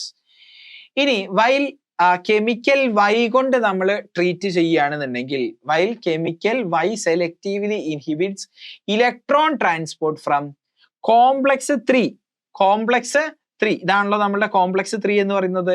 കോംപ്ലക്സ് 3ൽ നിന്നും സൈറ്റോക്രോം സിയിലേക്ക് പോകുന്നതാണ് ബ്ലോക്ക് ചെയ്യുന്നത്. ഇതാണ് വൈ ചെയ്യുന്ന പരിപാടി, ഇതാണ് എക്സ് ചെയ്യുന്ന പരിപാടി. സോ ഇറ്റ് ബ്ലോക്സ് കോംപ്ലക്സ് 3ൽ നിന്നും എങ്ങോട്ടേക്ക് പോകുന്നതായിട്ടാണ് ബ്ലോക്ക് ചെയ്യുന്നത്? സൈറ്റോക്രോം സിയിലേക്ക് പോകുന്നതാണ് ബ്ലോക്ക് ചെയ്യുന്നത്. ഇനി ക്വസ്റ്റ്യൻ നമുക്ക് ഫുൾ ആയിട്ട് വായിക്കാം. Which one of the following options represents the order of relative number of ATP synthesised in mitochondria. അപ്പം ATP സിന്തസിസ് നമ്മുടെ ഇലക്ട്രോൺ ട്രാൻസ്പോർട്ട് സിസ്റ്റത്തിലാണ് ATP സിന്തസിസ് നടക്കുന്നത് അല്ലെ. ഏറ്റവും കൂടുതൽ ATP സിന്തസിസ് നടക്കാൻ ആര് വേണം? എടാ ഈ പറയുന്ന കോംപ്ലക്സ് 1 വേണം, കോംപ്ലക്സ് 2 വേണം, കോംപ്ലക്സ് 3 വേണം, കോംപ്ലക്സ് 4 വേണം, കോംപ്ലക്സ് 5 വേണം. ഈ എല്ലാ കോംപ്ലക്സും അടിപൊളിയായിട്ട് വർക്ക് ചെയ്യുന്നുണ്ട് എങ്കിൽ, ഈ എല്ലാ കോംപ്ലക്സുകളും അടിപൊളിയായിട്ട് വർക്ക് ചെയ്യുന്നുണ്ടെങ്കിൽ 1, 2, 3, 4, 5 ഇത് അടിപൊളിയായിട്ട് വർക്ക് ചെയ്യുന്നുണ്ടെന്നുണ്ടെങ്കിൽ പിന്നെ നമുക്ക് ഒരു പേടിയും വേണ്ട, നല്ല ATP സിന്തസിസ് ഉണ്ടായിരിക്കും. ശരിയല്ലേ? അത് ആർക്കാണ് ഉണ്ടാവുക? അത് സ്വാഭാവികമായിട്ടും എക്സ്പെരിമെന്റ് 3 അൺട്രീറ്റഡ് ആയിട്ടുള്ള എക്സ്പെരിമെന്റൽ സെറ്റപ്പിലാണ് അത് സംഭവിക്കുക. അതിൽ യാതൊരു തർക്കമില്ല. സോ ഏറ്റവും കൂടുതൽ ATP സിന്തസിസ് ഉണ്ടാവുക ഏതാ എന്ന് ചോദിച്ചാൽ എനിക്ക് യാതൊരു തർക്കമില്ല, അത് എക്സ്പെരിമെന്റ് 3 കാരണം അത് ഒരു ചാനലും ബ്ലോക്ക് ആക്കുന്നില്ല, ഒരു കോംപ്ലക്സിനെ അത് ബ്ലോക്ക് ആക്കുന്നില്ല. ശരിയല്ലേ? ഇനി നമ്മളുടെ പ്രശ്നം വരുന്നത് കോംപ്ലക്സ് 1 ബ്ലോക്ക് ചെയ്താലാണോ, കോംപ്ലക്സ് 2 ബ്ലോക്ക് ചെയ്താൽ കോംപ്ലക്സ് 3 ബ്ലോക്ക് ചെയ്താലാണോ കൂടുതൽ പ്രശ്നം വരിക എന്നുള്ളതിലാണ്. ശരിയല്ലേ? നോക്കടാ, ഈ കോംപ്ലക്സ് 1 ബ്ലോക്ക് ചെയ്തു എന്ന് വിചാരിച്ചോ. ഈ കോംപ്ലക്സ് 1ലേക്ക് വരുന്ന ആളാരാണ്? NADH ആണ്. NADH നിന്നുള്ള ഇലക്ട്രോണ് കോംപ്ലക്സ് 1 വഴി യുബിക്വിനോണിലേക്ക് പോകും. ശരിയല്ലേ? യെസ്. ഇനിയും ആരാണ് കോംപ്ലക്സ് 2ലേക്ക് വരുന്നത്? FADH2 നിന്നുള്ള ഇലക്ട്രോൺ ആണ് എവിടേക്ക്? കോംപ്ലക്സ് 2 വഴി യുബിക്വിനോണിലേക്ക് വന്ന് കോംപ്ലക്സ് 3ലേക്ക് എത്തുന്നത്. ഈ കോംപ്ലക്സ് 3 ബ്ലോക്ക് ചെയ്താൽ NADH നിന്നും FADH2 നിന്നുള്ള ഇലക്ട്രോണിന്റെ ഫ്ലോനെയാണ് ബ്ലോക്ക് ചെയ്യുന്നത്. രണ്ടാൾക്കാരെയും അത് ബാധിക്കും. NADH നിന്നും വരുന്ന ഇലക്ട്രോൺസിനെ അത് ബാധിക്കും, FADH2 നിന്നും വരുന്ന ഇലക്ട്രോൺസിനെ ബാധിക്കും. എവിടെ ബ്ലോക്ക് ചെയ്താല്? കോംപ്ലക്സ് 3 ബ്ലോക്ക് ചെയ്താൽ. ശരിയല്ലേ? ഓക്കെ. ഇനി കോംപ്ലക്സ് 1 ബ്ലോക്ക് ചെയ്താൽ ആരുടെ ഇലക്ട്രോണിനെ മാത്രമേ ബാധിക്കുള്ളൂ? അത് നമ്മളുടെ കോംപ്ലക്സ് 1 NADH നിന്നും വരുന്ന ഇലക്ട്രോണിനെ മാത്രമേ ബാധിക്കുള്ളൂ. FADH2 നിന്ന് വരുന്ന ഇലക്ട്രോൺ കോംപ്ലക്സ് 3 കോംപ്ലക്സ് 4 അങ്ങനെ ഇലക്ട്രോൺ ട്രാൻസ്പോർട്ട് സിസ്റ്റം പാർഷ്യലി നടക്കും. അപ്പം ഏറ്റവും നല്ലത് ആരെയും ഉപദ്രവിക്കാതെ എല്ലാ കോംപ്ലക്സും ഒരേപോലെ നിൽക്കുന്നതാണ്. അപ്പം ഏറ്റവും നല്ലത് എന്ന് പറയുന്നത് ആരാണ്? എക്സ്പെരിമെന്റൽ സെറ്റപ്പ് 3 ആണ്. അൺട്രീറ്റഡ് ആണ്, തർക്കമൊന്നുമില്ല. ഇനി നല്ലത് ആരാണ്? ഇനി നല്ലത് തമ്മിൽ ഭേദം എന്ന് പറയുന്നത് കോംപ്ലക്സ് 1 ബ്ലോക്ക് ചെയ്യുക. അപ്പൊ NADH നിന്നുള്ള ഇലക്ട്രോൺ ഫ്ലോ മാത്രമേ ബ്ലോക്ക് ആവുള്ളൂ. അപ്പൊ കുറച്ചും കൂടെ നല്ലത് 2 ആണ്. ഏറ്റവും മോശം എന്ന് പറയുന്നത് ആരാണ്? ഏറ്റവും മോശം എന്ന് പറയുന്നത് എക്സ്പെരിമെന്റ് 2 അല്ലല്ലോ, എക്സ്പെരിമെന്റൽ സെറ്റപ്പ് വെച്ചല്ലേ നമ്മൾ നോക്കുന്നത്. സോ എക്സ്പെരിമെന്റൽ സെറ്റപ്പ് വെച്ച് നോക്കുകയാണെന്നുണ്ടെങ്കിൽ അൺട്രീറ്റഡ് ആണ് ഏറ്റവും ബെസ്റ്റ്. പിന്നെ നല്ലത് എന്ന് പറയുന്നത് കോംപ്ലക്സ് 1 ബ്ലോക്ക് ചെയ്യുന്ന എക്സ്പെരിമെന്റ് 1 ആണ്. കോംപ്ലക്സ് 1 ആണ് ഞാൻ എഴുതിപ്പോയത്, അതുകൊണ്ടാണ് മാറിയത്. എക്സ്പെരിമെന്റ് 1 അല്ലേ? എക്സ്പെരിമെന്റ് ഇനി മാറിപ്പോണ്ട. എക്സ്പെരിമെന്റ് 3 അതിനേക്കാൾ പ്രശ്നമാണ്. ഏറ്റവും ഭീകരമായിട്ടുള്ള പ്രശ്നം എന്ന് പറയുന്നത് എക്സ്പെരിമെന്റൽ സെറ്റപ്പ് 2 ആണ്. കാരണം 3 ബ്ലോക്ക് ആയാൽ NADH നിന്നും FADH2 നിന്നുള്ള ഇലക്ട്രോൺ ബ്ലോക്ക് ആവും, ആകെ പ്രശ്നമാവും. ഈ നമ്മുടെ എന്താ പറയാ ATP സിന്തസിസിനെ സാരമായിട്ട് ബാധിക്കും. സോ ആൻഡ് ഫൈനലി എന്താണ്? എക്സ്പെരിമെന്റ് സെറ്റപ്പ് 2 ആണ് വരിക. So this will be the order. അങ്ങനെയാണെന്നുണ്ടെങ്കിൽ നമുക്ക് ക്വസ്റ്റ്യൻ നോക്കാം. എക്സ്പെരിമെന്റൽ സെറ്റപ്പ് 3 ആണ് ഏറ്റവും വലുത്, അത് കഴിഞ്ഞിട്ട് എക്സ്പെരിമെന്റ് 2. അപ്പൊ A അല്ല ഓപ്ഷൻ.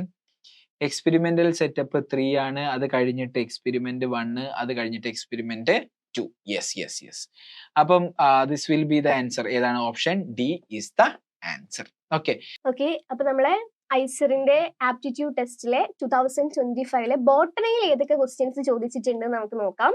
അപ്പൊ ബോട്ടണി ആയിട്ട് റിലേറ്റ് ചെയ്തിട്ട് ഈ ഒരു 2025 വന്ന first question, which one of the following statement about a plant carotenoid is false. അതായത് ഈ ഒരു ക്വസ്റ്റ്യൻ വായിക്കുന്ന സമയത്ത് തന്നെ നിങ്ങൾ മനസ്സിലാക്കണം ഏത് ചാപ്റ്റർ ആയിട്ട് റിലേറ്റ് ചെയ്തിട്ടാണ് ക്വസ്റ്റ്യൻ വന്നിട്ടുള്ളത് എന്ന്. അപ്പം പ്ലാന്റ് കരോട്ടിനോയിഡ് എന്നൊക്കെ പറയുന്ന സമയത്തെ നമുക്ക് മനസ്സിലാക്കാൻ പറ്റുന്ന കാര്യമാണ് ഇത് ഫോട്ടോസിന്തസിസ് എന്ന് പറയുന്ന ചാപ്റ്ററുമായിട്ട് റിലേറ്റ് ചെയ്തിട്ടുള്ള ക്വസ്റ്റ്യൻ ആണ് അല്ലെ. അപ്പൊ എന്തൊക്കെയാണ് ഇതിൽ വന്നിട്ടുള്ള ഓപ്ഷൻസ് എന്ന് നോക്കാം. അപ്പൊ ഓപ്ഷൻസിലേക്ക് പോകുന്നതിന് മുൻപ് ക്വസ്റ്റ്യൻ ഒന്നുകൂടെ ഒന്ന് വായിക്കുക. നമുക്ക് കറക്റ്റ് ആയിട്ടുള്ള സ്റ്റേറ്റ്മെന്റ് ആണോ തന്നിട്ടുള്ളത്, അല്ലെങ്കിൽ സെലക്ട് ചെയ്യേണ്ടത്, അല്ലെങ്കിൽ ഫോൾസ് ആണോ എന്ന്. ഇവിടെ തന്നിട്ടുണ്ട് എന്താണ്, ഫോൾസ് ആണ്. അപ്പൊ ഫസ്റ്റ് സ്റ്റേറ്റ്മെന്റ് എന്താണ്, it protect chlorophyll A from photo oxidation. അപ്പോ നമ്മുടെ കരോട്ടിനോയിഡ്സ് എന്ന് പറയുന്നത് ഒരു പിഗ്മെന്റ് ആണെന്ന് അറിയാം. അപ്പൊ ആ ഒരു പിഗ്മെന്റിന്റെ ഫംഗ്ഷൻ ആയിട്ട് കൊടുത്തിട്ടുള്ളത് it protect chlorophyll A from photo oxidation. Correct അല്ലേ മക്കളെ?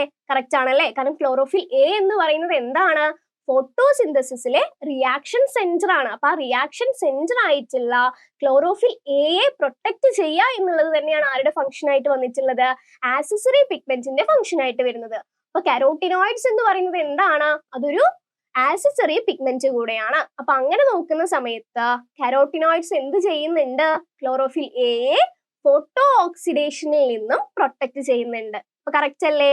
അപ്പൊ ഓപ്ഷൻ എ കറക്റ്റ് ആണ്. Then ഓപ്ഷൻ ബിയിലേക്ക് പോവാം. It provides precursor for the synthesis of stress hormones in plants. അപ്പൊ അതില് സ്ട്രെസ് ഹോർമോൺസ് ഉണ്ട് അല്ലെ. അപ്പൊ ഏതാണ് മക്കളെ ഈ സ്ട്രെസ് ഹോർമോൺ എന്ന് പറയുന്നത്? അതായത് പ്ലാന്റ്സിലെ സ്ട്രെസ് ഹോർമോൺ എന്നറിയപ്പെടുന്ന ഹോർമോൺ ആണ് നമ്മുടെ ABA എന്ന് പറയുന്നത് അല്ലെ. അതായത് അബ്സസിക് ആസിഡ് എന്ന് പറയുന്നതാണ് നമ്മുടെ സ്ട്രെസ് ഹോർമോൺ എന്ന് പറയുന്നത്. അപ്പൊ ഈ സ്ട്രെസ് ഹോർമോൺ ഉണ്ടാവാനുള്ള റിയാക്ഷനിലെ പ്രിക്കേഴ്സർ ആയിട്ട് ആര് പ്രവർത്തിക്കുന്നുണ്ട് എന്നാ പറയുന്നത്, നമ്മുടെ കരോട്ടിനോയിഡ്സ് എന്ന് പറയുന്ന പിഗ്മെന്റ്സ് പ്രവർത്തിക്കുന്നുണ്ട് എന്നാ പറയുന്നത്. അതും എന്ത് തന്നെയാണ്, കറക്റ്റ് ആയിട്ടുള്ള സ്റ്റേറ്റ്മെന്റ് ആണ്. അങ്ങനെയാണെങ്കിൽ നമുക്കിനി മൂന്നാമത്തെ സ്റ്റേറ്റ്മെന്റിലേക്ക് പോവാം. It is an accessory pigment which absorb light at 600 to 700 nanometre.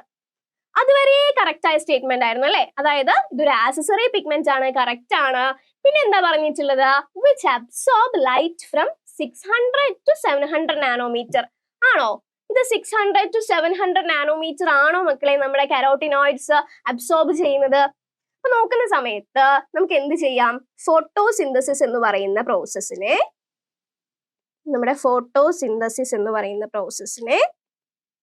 അതിന്റെ അബ്സോർപ്ഷൻ അടിസ്ഥാനത്തിൽ നമുക്ക് രണ്ടായിട്ട് ഡിവൈഡ് ചെയ്യാം അല്ലെ.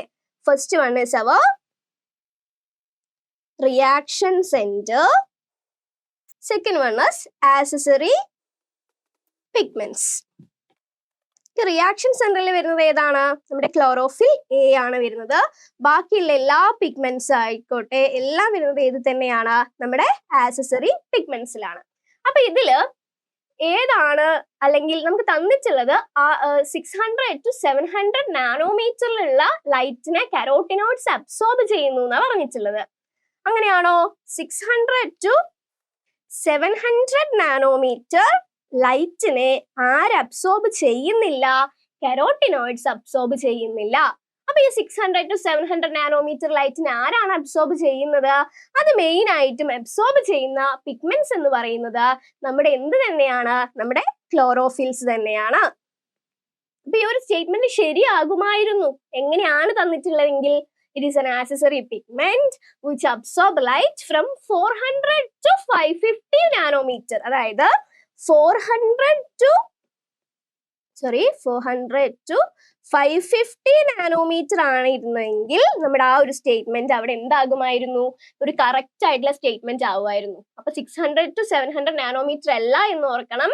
അപ്പൊ ആ ഒരു ചെറിയ ഒരു എന്താ പറയുന്ന നമ്പേഴ്സിലാണ് അവിടെ ഒരു തെറ്റ് വന്നിട്ടുള്ളത്. അപ്പൊ നന്നായിട്ട് നിങ്ങൾ ടെക്സ്റ്റ് വായിക്കുകയും ഓരോ ലൈൻ ബൈ ലൈൻ ആയിട്ട് വായിക്കുമ്പോൾ മാത്രമേ ഈ ഒരു ആൻസറിലേക്ക് നമുക്ക് എത്താൻ പറ്റുള്ളൂ. അപ്പൊ അവിടെ തെറ്റായ സ്റ്റേറ്റ്മെന്റ് ഏതാണ്, സ്റ്റേറ്റ്മെന്റ് സി ആണ്. It is an accessory pigment which absorb light at 600 to 700 nanometre. Okay അല്ലേ? ഓക്കെ, നമുക്ക് നാലാമത്തെ സ്റ്റേറ്റ്മെന്റ് നോക്കാം എന്താ തന്നിട്ടുള്ളതെന്ന്. It accumulate in chromoplast during fruit ripening. Correct അല്ലേ? കരോട്ടിനോയിഡ്സ് എന്ന് പറയുന്ന പിഗ്മെന്റ്സ് തരുന്ന കളർ ഏതാ, ഓറഞ്ച് കളർ. അപ്പൊ ഈ ഫ്രൂട്ട് ഒക്കെ റൈപ്പൻ ചെയ്യുന്ന സമയത്ത് ക്രോമോപ്ലാസ്റ്റിനുള്ളിൽ ആര് വേണം, കരോട്ടിനോയിഡ്സ് ഉണ്ടാവണം. അത് ഉണ്ടാകുന്ന സമയത്താണ് എന്ത് ചെയ്യുക, ഫ്രൂട്ട് ഒക്കെ റൈപ്പൻ ചെയ്യുന്ന സമയത്ത് അതിന് വേണ്ട കളേഴ്സ് ഒക്കെ കൊടുക്കാൻ പറ്റുക. അപ്പൊ നാലാമത്തെ സ്റ്റേറ്റ്മെന്റ് എന്താണ്, കറക്റ്റ് സ്റ്റേറ്റ്മെന്റ് ആണ്. അപ്പൊ തന്നിരിക്കുന്ന സ്റ്റേറ്റ്മെന്റുകളിൽ തെറ്റായിട്ട് വന്ന സ്റ്റേറ്റ്മെന്റ് ഏതാന്ന് ചോദിച്ചാൽ ഓപ്ഷൻ സി ആണ്. അപ്പൊ ഇവിടുത്തെ ആൻസർ എന്ന് പറയുന്നത് ഏതാണ്? ഓപ്ഷൻ സി ആണ്. എളുപ്പമായിരുന്നില്ലേ? അതായത് സ്റ്റേറ്റ്മെന്റ് ടൈപ്പ് ഓഫ് ക്വസ്റ്റ്യൻസ് ആണ്, എന്നാലും ബാക്കിയുള്ള റീജിയൻസിലേക്ക്, അതായത് പ്ലാന്റ് ഹോർമോൺസിലേക്ക് ക്വസ്റ്റ്യൻ വന്നിട്ടുണ്ട്. അതുപോലെ തന്നെ ക്രോമോപ്ലാസ്റ്റ്, ക്ലോറോപ്ലാസ്റ്റ് ആ ലെവലിലേക്ക് ക്വസ്റ്റ്യൻ വന്നിട്ടുണ്ട്. അപ്പൊ നന്നായിട്ട് ഓരോ ചാപ്റ്റേഴ്സിനും ഇമ്പോർട്ടൻസ് കൊടുത്ത് പഠിക്കുക. പ്ലാന്റ്സിൽ അല്ലെങ്കിൽ ബോട്ടണിയുടെ കേസ് നോക്കുന്ന സമയത്ത് പ്ലാന്റ് ഫിസിയോളജിയിൽ നിന്ന് എന്തായാലും എന്തുണ്ടായിരിക്കും? ക്വസ്റ്റ്യൻസ് ഉണ്ടായിരിക്കും. ക്ലിയർ ആയിരുന്നു വിചാരിക്കുന്നു. നമുക്ക് നെക്സ്റ്റ് ക്വസ്റ്റ്യനിലേക്ക് പോവാം. യെസ്, അപ്പൊ ബോട്ടണിയിൽ അടുത്ത് വന്നിട്ടൊരു ക്വസ്റ്റ്യൻ ആണ് എന്താ?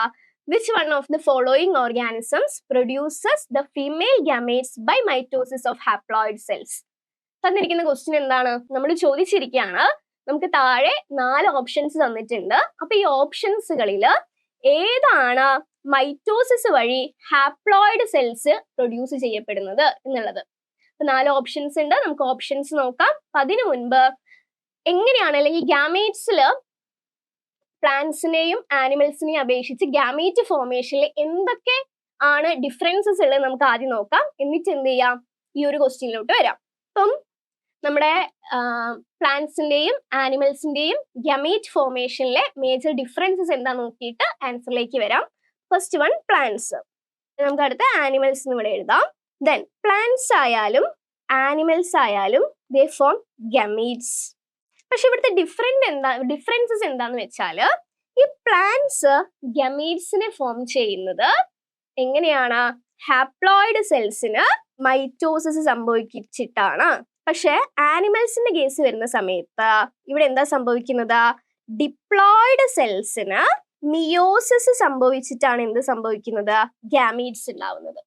അപ്പൊ പ്ലാന്റ്സ് ഹാപ്ലോയിഡ് സെൽസിന് മൈറ്റോസിസ് സംഭവിച്ച് ഗമീറ്റ്സ് ഉണ്ടാക്കുന്ന സമയത്ത് ആനിമൽസ് എന്താ ചെയ്യുന്നത്? അവിടെ ഡിപ്ലോയിഡ് സെല്ലാ ഉണ്ടാവുക. ആ ഡിപ്ലോയിഡ് സെൽസിന് മൈറ്റോസിസ് അല്ല നടക്കുന്നത്, പകരം എന്താണ് നടക്കുന്നത്? മിയോസിസ് ആണ് നടക്കുന്നത്. ഇനി നമുക്ക് തന്നിരിക്കുന്ന ക്വസ്റ്റ്യൻ ഒന്നിലേക്ക് വരാം. Which one of the following organism produces the female gamete by mitosis of haploid cells? അപ്പൊ ആ ഒരു ഹാപ്ലോയിഡ് സെൽസിന് മൈറ്റോസിസ് സംഭവിക്കാന്ന് പറയുമ്പോൾ തന്നെ നിങ്ങൾ മനസ്സിലാക്കണം അത് പ്ലാന്റ് ആയിരിക്കും, അല്ലാതെ ഒരു ആനിമൽസും അവിടെ വരാൻ ചാൻസ് ഇല്ല. ഈ തന്നിരിക്കുന്ന ഓപ്ഷൻസിൽ ആനിമൽ ഏതാ പ്ലാന്റ് ഏതാ നിങ്ങൾക്ക് കണ്ടെത്താൻ പറ്റുമല്ലോ. ഫസ്റ്റ് ഓപ്ഷൻ എന്താ? Honey bee. It's not included in the category of plants. Then fruit fly, അതും ഇൻക്ലൂഡഡ് അല്ലല്ലോ. ദെൻ ചിക്കൻ, അതും ഇൻക്ലൂഡഡ് അല്ല. And the last one is garden pea, അതൊരു ആൻജിയോസ്പേം ആണ്. കറക്റ്റ് ഓപ്ഷൻ എന്ന് പറയുന്നത് എന്താണ്? ഓപ്ഷൻ ഡി ആണ്. മനസ്സിലായല്ലോ? നമുക്ക് അടുത്ത ക്വസ്റ്റ്യനിലേക്ക് പോവാം. നമ്മുടെ ബോട്ടണിയുടെ 3ാമത്തെ ക്വസ്റ്റ്യൻ ആണ് വന്നിട്ടുള്ളത്. Which one of the following statement is false? അപ്പൊ വീണ്ടും നമ്മളോട് പറഞ്ഞിട്ടുള്ളത് തെറ്റായിട്ടുള്ള സ്റ്റേറ്റ്മെന്റ് കളക്ട് ചെയ്യാനാണ്, അല്ലെങ്കിൽ തെറ്റായിട്ടുള്ള സ്റ്റേറ്റ്മെന്റ് ഏതാണെന്ന് കണ്ടെത്താനാണ് ക്വസ്റ്റ്യൻ വന്നിട്ടുള്ളത്. ക്വസ്റ്റ്യൻസ് നോക്കുന്ന സമയത്ത് നമുക്ക് മനസ്സിലാകും ഇത് എന്ന് പറയുന്നത് ഏത് ചാപ്റ്റർ ആയിട്ട് ബന്ധപ്പെട്ടിട്ടുള്ളതാണ്. യെസ്, നമ്മുടെ ഇക്കോസിസ്റ്റം ആയിട്ടോ അല്ലെങ്കിൽ ഇക്കോളജി ആയിട്ട് ബന്ധപ്പെട്ടിട്ടുള്ളതാന്ന് നമുക്ക് പറയാം അല്ലെ. അപ്പൊ ഫസ്റ്റ് ഓപ്ഷൻ പറയുന്നത് only 10% of energy is transferred to each of the higher trophic levels in grazing food chain. Correct ആണല്ലോ. അതായത് ഗ്രേസിംഗ് ഫുഡ് ചെയിനിൽ ഓരോ ട്രോഫിക് ലെവലിലേക്കും 10% എനർജി മാത്രമേ ട്രാൻസ്ഫർ ചെയ്യുന്നുള്ളൂ. കറക്റ്റ് സ്റ്റേറ്റ്മെന്റ് ആണ്. അപ്പൊ അതല്ല അവിടുത്തെ എന്ത് ആൻസർ ആയിട്ട് നമുക്ക് നോക്കേണ്ടത്. ദെൻ ഓപ്ഷൻ ബിയിലേക്ക് വരിക. All organism of a trophic level should be included for estimation of energy content of the trophic level. അതും കറക്റ്റ് ആയിട്ടുള്ള ഒരു സ്റ്റേറ്റ്മെന്റ് തന്നെയാണ്. ദെൻ ഓപ്ഷൻ സിയിലേക്ക് വരാം. ഓപ്ഷൻ സി എന്താ പറയുന്നത്? More than 80% of solar energy incident on earth is captured by plants and photosynthetic bacteria. ആ ഒരു സ്റ്റേറ്റ്മെന്റ് കറക്റ്റ് ആണോ? അവിടെ നിൽക്കട്ടെ. നമുക്ക് 4ാമത്തെ സ്റ്റേറ്റ്മെന്റ് ഒന്നുകൂടെ വായിക്കാം. The movement of energy is unidirectional in the ecological pyramid of energy. അല്ലെ, അതായത് നമ്മൾ ഇക്കോളജി പഠിക്കുന്ന സമയത്ത് ഡിഫറെന്റ് ടൈപ്സ് ഓഫ് പിരമിഡ്സ് പഠിച്ചിട്ടുണ്ടാവും. അപ്പൊ അങ്ങനെ പഠിച്ചിട്ടുള്ള പിരമിഡ്സിൽ നമ്മൾ പിരമിഡ്സ് ഓഫ് എനർജി പഠിക്കുമ്പോൾ നമ്മൾ എപ്പോഴും പറയും പിരമിഡ് ഓഫ് എനർജി എന്ന് പറയുന്നത് എപ്പോഴും എന്തായിരിക്കും? അപ്രൈറ്റ് ആയിരിക്കും. അതൊരിക്കലും ഇൻവേർട്ടറിലേക്ക് വരില്ല എന്നുള്ള കേസ്. അപ്പൊ അതേ കാര്യം തന്നെയാണ് 4th സ്റ്റേറ്റ്മെന്റ് ആയിട്ട് പറയുന്നത്. The movement of energy is unidirectional in the ecological pyramid of energy. അപ്പൊ തന്നിരിക്കുന്നതിൽ എ കറക്റ്റ് ആണ്, ബി കറക്റ്റ് ആണ്, ഡി കറക്റ്റ് ആണ്. ഇനി സിയിലേക്ക് നമ്മൾ വരുന്ന സമയത്ത് സി പറഞ്ഞിരിക്കുന്നത് എന്താ? More than 80% of the solar energy incidence on earth is captured by plant and photosynthetic bacteria. Correct ആണ്. എങ്ങനെ? അതായത് സോളാർ എനർജിയെ അബ്സോർബ് ചെയ്യുന്നത് അല്ലെങ്കിൽ ക്യാപ്ചർ ചെയ്യുന്നത് പ്ലാന്റ്സും ഫോട്ടോസിന്തറ്റിക് ബാക്ടീരിയ ആണെന്ന് പറയുകയാണെങ്കിൽ എന്തായിരുന്നു? കറക്റ്റ് ആയിരുന്നു. അല്ലാണ്ട് 80% എന്നൊന്നും പറഞ്ഞിട്ടുണ്ടെങ്കിൽ എന്താവില്ല? അതവിടെ കറക്റ്റ് സ്റ്റേറ്റ്മെന്റ് ആവില്ല. നമ്മുടെ ഫോട്ടോസിന്തറ്റിക്കിൽ ഒരു 80% എന്നൊക്കെ പറയുന്നത് ആർക്ക് അബ്സോർബ് ചെയ്യുന്നില്ല? നമ്മുടെ പ്ലാന്റ്സും അതുപോലെ തന്നെ ബാക്ടീരിയകളും അബ്സോർബ് ചെയ്യുന്നില്ല. അവർ അബ്സോർബ് ചെയ്യുന്നത് എത്ര മാത്രമാണ്? അതായത് സോളാർ എനർജി, ഇൻസിഡന്റ് സോളാർ എനർജിയിൽ 1 to 2% മാത്രമേ ആര് അബ്സോർബ് ചെയ്യുന്നുള്ളൂ? പ്ലാന്റ്സും അതുപോലെ തന്നെ ഫോട്ടോസിന്തറ്റിക് ബാക്ടീരിയകളും അബ്സോർബ് ചെയ്യുന്നുള്ളൂ. അപ്പൊ ഇവിടെ തെറ്റായിട്ടുള്ള സ്റ്റേറ്റ്മെന്റ് ഏതാണ്? തെറ്റായിട്ടുള്ള സ്റ്റേറ്റ്മെന്റ് ഏതാണെന്ന് ചോദിച്ചിട്ടുണ്ടെങ്കിൽ നമ്മുടെ ഓപ്ഷൻ സി എന്ന് പറയണം. അത് മോർ ദാൻ 80% എന്ന് പറഞ്ഞത് കൊണ്ടാണ് തെറ്റായിട്ടുള്ളത്. ഒരു 1 to 2% എന്നൊക്കെ പറയായിരുന്നെങ്കിൽ ശരിയായിരുന്നേനെ. അപ്പൊ കറക്റ്റ് ആൻസർ ഇവിടെ ഏതാണ്? Option C. റെഡിയാണല്ലോ? അപ്പൊ ഇങ്ങനെയായിരിക്കും ബയോളജിയിൽ ക്വസ്റ്റ്യൻസ് വരിക. എന്തായാലും നിങ്ങൾക്ക് എക്കോളജിയും എക്കോസിസ്റ്റം ആയിട്ട് ആ ഒരു ചാപ്റ്ററിൽ നിന്ന് എന്തായാലും ക്വസ്റ്റ്യൻസ് വരും. അത് പിരമിഡ് ആയിട്ട് വരാം, അല്ലെങ്കിൽ ഇത്തരത്തിലുള്ള GPP NPP type of question ആയിട്ടും വരാം. ഇവിടെ നമുക്ക് ഡയറക്റ്റ് ക്വസ്റ്റ്യൻ ആയിട്ടാണ് വന്നിട്ടുള്ളത്. വേറെ കൺഫ്യൂഷൻസ് ഒന്നും ഇല്ല. അടുത്ത ക്വസ്റ്റ്യനിലേക്ക് പോവാം കേട്ടോ. നമ്മുടെ ബോട്ടണിയിലെ അടുത്ത ക്വസ്റ്റ്യൻ ആണ്, chromosomes are classified as metacentric, submetacentric, ectocentric and telocentric. നമുക്കറിയാം ക്രോമസോംസ് എന്ത് ചെയ്തിട്ടുണ്ട്? ഇങ്ങനെ 4 എണ്ണായിട്ട് ക്ലാസിഫൈ ചെയ്തിട്ടുണ്ട്. ക്വസ്റ്റ്യൻ എന്താ? This classification is based on the position of which one of the following structure? നമുക്ക് ചോദിച്ചിട്ടുള്ള ക്വസ്റ്റ്യൻ ഇങ്ങനെ ക്ലാസിഫൈ ചെയ്ത് വെച്ചിരിക്കുന്നത് എന്തിന്റെ അടിസ്ഥാനത്തിലാണ്? താഴത്തെ ഓപ്ഷൻസ് നോക്കിയേക്കേ. Centrosome, centromere, centriole, telomere. അപ്പൊ ഈ ഒരു ടൈപ്പ് ഓഫ് ക്വസ്റ്റ്യൻസ് എന്തിനാ കൊടുക്കുന്നതെന്ന് അറിയോ? നിങ്ങൾക്ക് ഓൾറെഡി 15 ക്വസ്റ്റ്യൻസ് ബയോളജിയിലുള്ളൂ. അപ്പൊ ഇത്തരത്തില് സിമ്പിൾ ക്വസ്റ്റ്യൻസ് കാണുമ്പോൾ നിങ്ങൾ പെട്ടെന്ന് സന്തോഷിക്കും, എളുപ്പമുള്ള കിട്ടിയല്ലോ എന്ന്.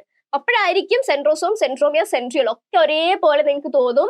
നിങ്ങൾക്ക് ആ ടെൻഷനിൽ കറക്റ്റ് ആൻസർ മനസ്സിലുണ്ടെങ്കിലും നിങ്ങൾക്ക് എന്ത് ചെയ്യാൻ പറ്റില്ല? അറ്റൻഡ് ചെയ്യാൻ പറ്റില്ല. അപ്പൊ ഇങ്ങനത്തെ ക്വസ്റ്റ്യൻ വന്നാൽ കുറച്ച് സമയം എടുക്കുക, പക്ഷെ കറക്റ്റ് ആയിട്ട് മാത്രം എന്ത് ചെയ്യുക? നിങ്ങൾ ലാബിൽ ചെയ്യുക. ഓക്കെ. സോ സെൻട്രോസോം ആണോ?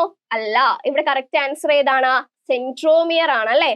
അതായത് ഇതാണല്ലോ നമ്മുടെ ക്രോമസോം എന്ന് പറയുന്നത്. ഇതാണ് ക്രോമസോമിന്റെ സ്ട്രക്ചർ. അപ്പൊ ഈ ക്രോമസോമിന്റെ ഈ ഒരു പോർഷനില്ലേ, ഇതാണ് എന്തെന്ന് പറയുന്നത്? നമ്മുടെ സെൻട്രോമിയർ എന്ന് പറയുന്നത്. അപ്പൊ എവിടെയാണ് ഈ സെൻട്രോമിയറിന്റെ പൊസിഷൻ? അതായത് ഒരു ക്രോമസോമില് ഈ സെൻട്രോമിയർ എവിടെയാണ് പൊസിഷൻ ചെയ്തിരിക്കുന്നത് എന്നതിന്റെ അടിസ്ഥാനത്തിലാണ് എന്ത് ചെയ്യുന്നത്? ക്രോമസോംസിനെ നമ്മൾ 4 ക്ലാസിഫൈ ചെയ്യുന്നത്.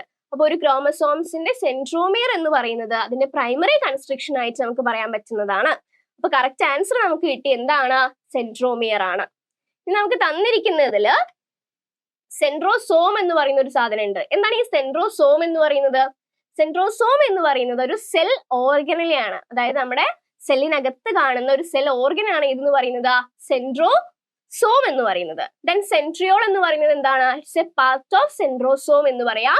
Then what you mean by telomere? ഈ ടീലോമിയർ എന്ന് പറയുന്നത് നമ്മുടെ ക്രോമസോംസുകളിലെ ടിപ്പ് ഭാഗത്ത് കാണപ്പെടുന്ന റെപ്പറ്റേറ്റീവ് ആയിട്ടുള്ള DNA സീക്വൻസിനെയാണ് എന്ത് പറയാ? ടീലോമിയർ എന്ന് പറയാം. ഇവിടുത്തെ കറക്റ്റ് ആൻസർ ഏതാണ്? നമുക്ക് സെൻട്രോസോം അല്ല, സെൻട്രിയോൾ അല്ല, ടീലോമിയർ അല്ല. കറക്റ്റ് ഓപ്ഷൻ എന്ന് പറയുന്നത് നമ്മുടെ സെൻട്രോമിയർ ആണ്. Okay. So option B is the correct answer. എളുപ്പമായിട്ട് ചെയ്യാൻ പറ്റുന്ന ക്വസ്റ്റ്യൻ അല്ലേ? അപ്പം സെല്ലിന്റെ സ്ട്രക്ചർ പഠിക്കുക, അവിടെ കൂടുതലായിട്ടും ക്രോമസോംസിന് ഇമ്പോർട്ടൻസ് കൊടുക്കുക കേട്ടോ. ഓക്കെ. അപ്പം ഇതുപോലെയുള്ള ക്വസ്റ്റ്യൻസ് നിങ്ങൾ ഐസറിന് വേണ്ടി പ്രിപ്പയർ ചെയ്യുന്ന സമയത്ത് ഐസറിന്റെ എക്സാം എഴുതുന്നതിന്റെ മുന്നേ ഇതുപോലെയുള്ള എല്ലാ ക്വസ്റ്റ്യൻസും നിങ്ങൾ ചെയ്തു നോക്കുക. നിങ്ങൾക്ക് ഡീറ്റെയിൽഡ് ആയിട്ടുള്ള 2017 തൊട്ട് ഇതുവരെയുള്ള എല്ലാ പേപ്പറിന്റെയും സൊല്യൂഷൻസ് നമ്മൾ പ്രൊവൈഡ് ചെയ്യുന്നുണ്ട്. ഈവൻ നിങ്ങളുടെ വെബ്സൈറ്റിൽ പോയാൽ, ഒഫീഷ്യൽ വെബ്സൈറ്റിൽ നിങ്ങൾ പോയി നോക്കുകയാണെങ്കിൽ നിങ്ങൾക്ക് 2020 പേപ്പർ കിട്ടില്ല. അതേപോലെ തന്നെ 2022 നടന്ന ആക്ച്വൽ പേപ്പർ കിട്ടില്ല. അതെല്ലാം ഇൻക്ലൂഡ് ചെയ്തിട്ടുള്ള എല്ലാ പ്രീവിയസ് ഇയർ ക്വസ്റ്റ്യൻസും ഇതുപോലെ എഴുതാൻ പറ്റുന്ന രീതിയിൽ നമ്മുടെ വെബ്സൈറ്റിൽ അറേഞ്ച് ചെയ്തിട്ടുണ്ട്. അപ്പൊ ഡെഫിനറ്റ്ലി അത് ചെയ്തു നോക്കുക. ഇനി അതും ചെയ്യുന്നതിന്റെ അപ്പുറം നമുക്ക് 10 പ്രീവിയസ് ഇയർ ക്വസ്റ്റ്യൻസ് ആണുള്ളത് അല്ലെ? ഇനി അത് ചെയ്യുന്നതിന്റെ അപ്പുറം നമുക്ക് കുറച്ചും കൂടെ റിസോഴ്സ് ആഡ് ചെയ്യാൻ വേണ്ടിയിട്ട് 20 മോക്ക് ടെസ്റ്റുകൾ നമ്മുടെ വെബ്സൈറ്റിലുണ്ട്. ഇതേപോലത്തെ ഇന്റർഫേസിൽ നിങ്ങൾക്ക് അത് ചെയ്തു നോക്കാൻ പറ്റും. ഡീറ്റെയിൽഡ് ആയിട്ടുള്ള ഹാൻഡ് റിട്ടൺ സൊല്യൂഷൻസ് ഉണ്ട്. ഈ ക്വസ്റ്റ്യൻസ് എല്ലാം ഉണ്ടാക്കിയിരിക്കുന്നത് നമ്മുടെ ഐസറിൽ ഇപ്പൊ പഠിച്ചുകൊണ്ടിരിക്കുന്ന സ്റ്റുഡൻസും എന്നെ പോലെയുള്ള ഐസർ അലൂമിനൈസും ആണ്. അപ്പം അടിപൊളിയായിട്ട് നിങ്ങൾ ചെയ്ത് പഠിക്കുക. ഓരോ ക്വസ്റ്റ്യൻ ഇമ്പോർട്ടന്റ് ആണ്. തെറ്റുകൾ എന്തൊക്കെയാണെന്നുള്ളത്, ഏതൊക്കെ കോൺസെപ്റ്റുകളാണ് നമ്മൾ ഷാർപ്പർ ആവേണ്ടത്, ഇതുപോലുള്ള കാര്യങ്ങളെല്ലാം നിങ്ങൾ ഇംപ്രൂവ് ചെയ്ത് വരിക. അപ്പം അടിപൊളിയായിട്ട് പഠിക്കുക. ഇതുപോലെ എല്ലാ ക്വസ്റ്റ്യൻസും ചെയ്ത് പഠിക്കുക. അപ്പോൾ നിങ്ങളെ ഈ വരുന്നൊരു വർഷം ഏതെങ്കിലും ഒരു ഐസറിൽ കാണാൻ പറ്റട്ടെ എന്ന് ആശംസിക്കുന്നു. അപ്പോൾ അടിപൊളിയായിട്ട് പഠിക്കുക. All the very best and thanks for watching.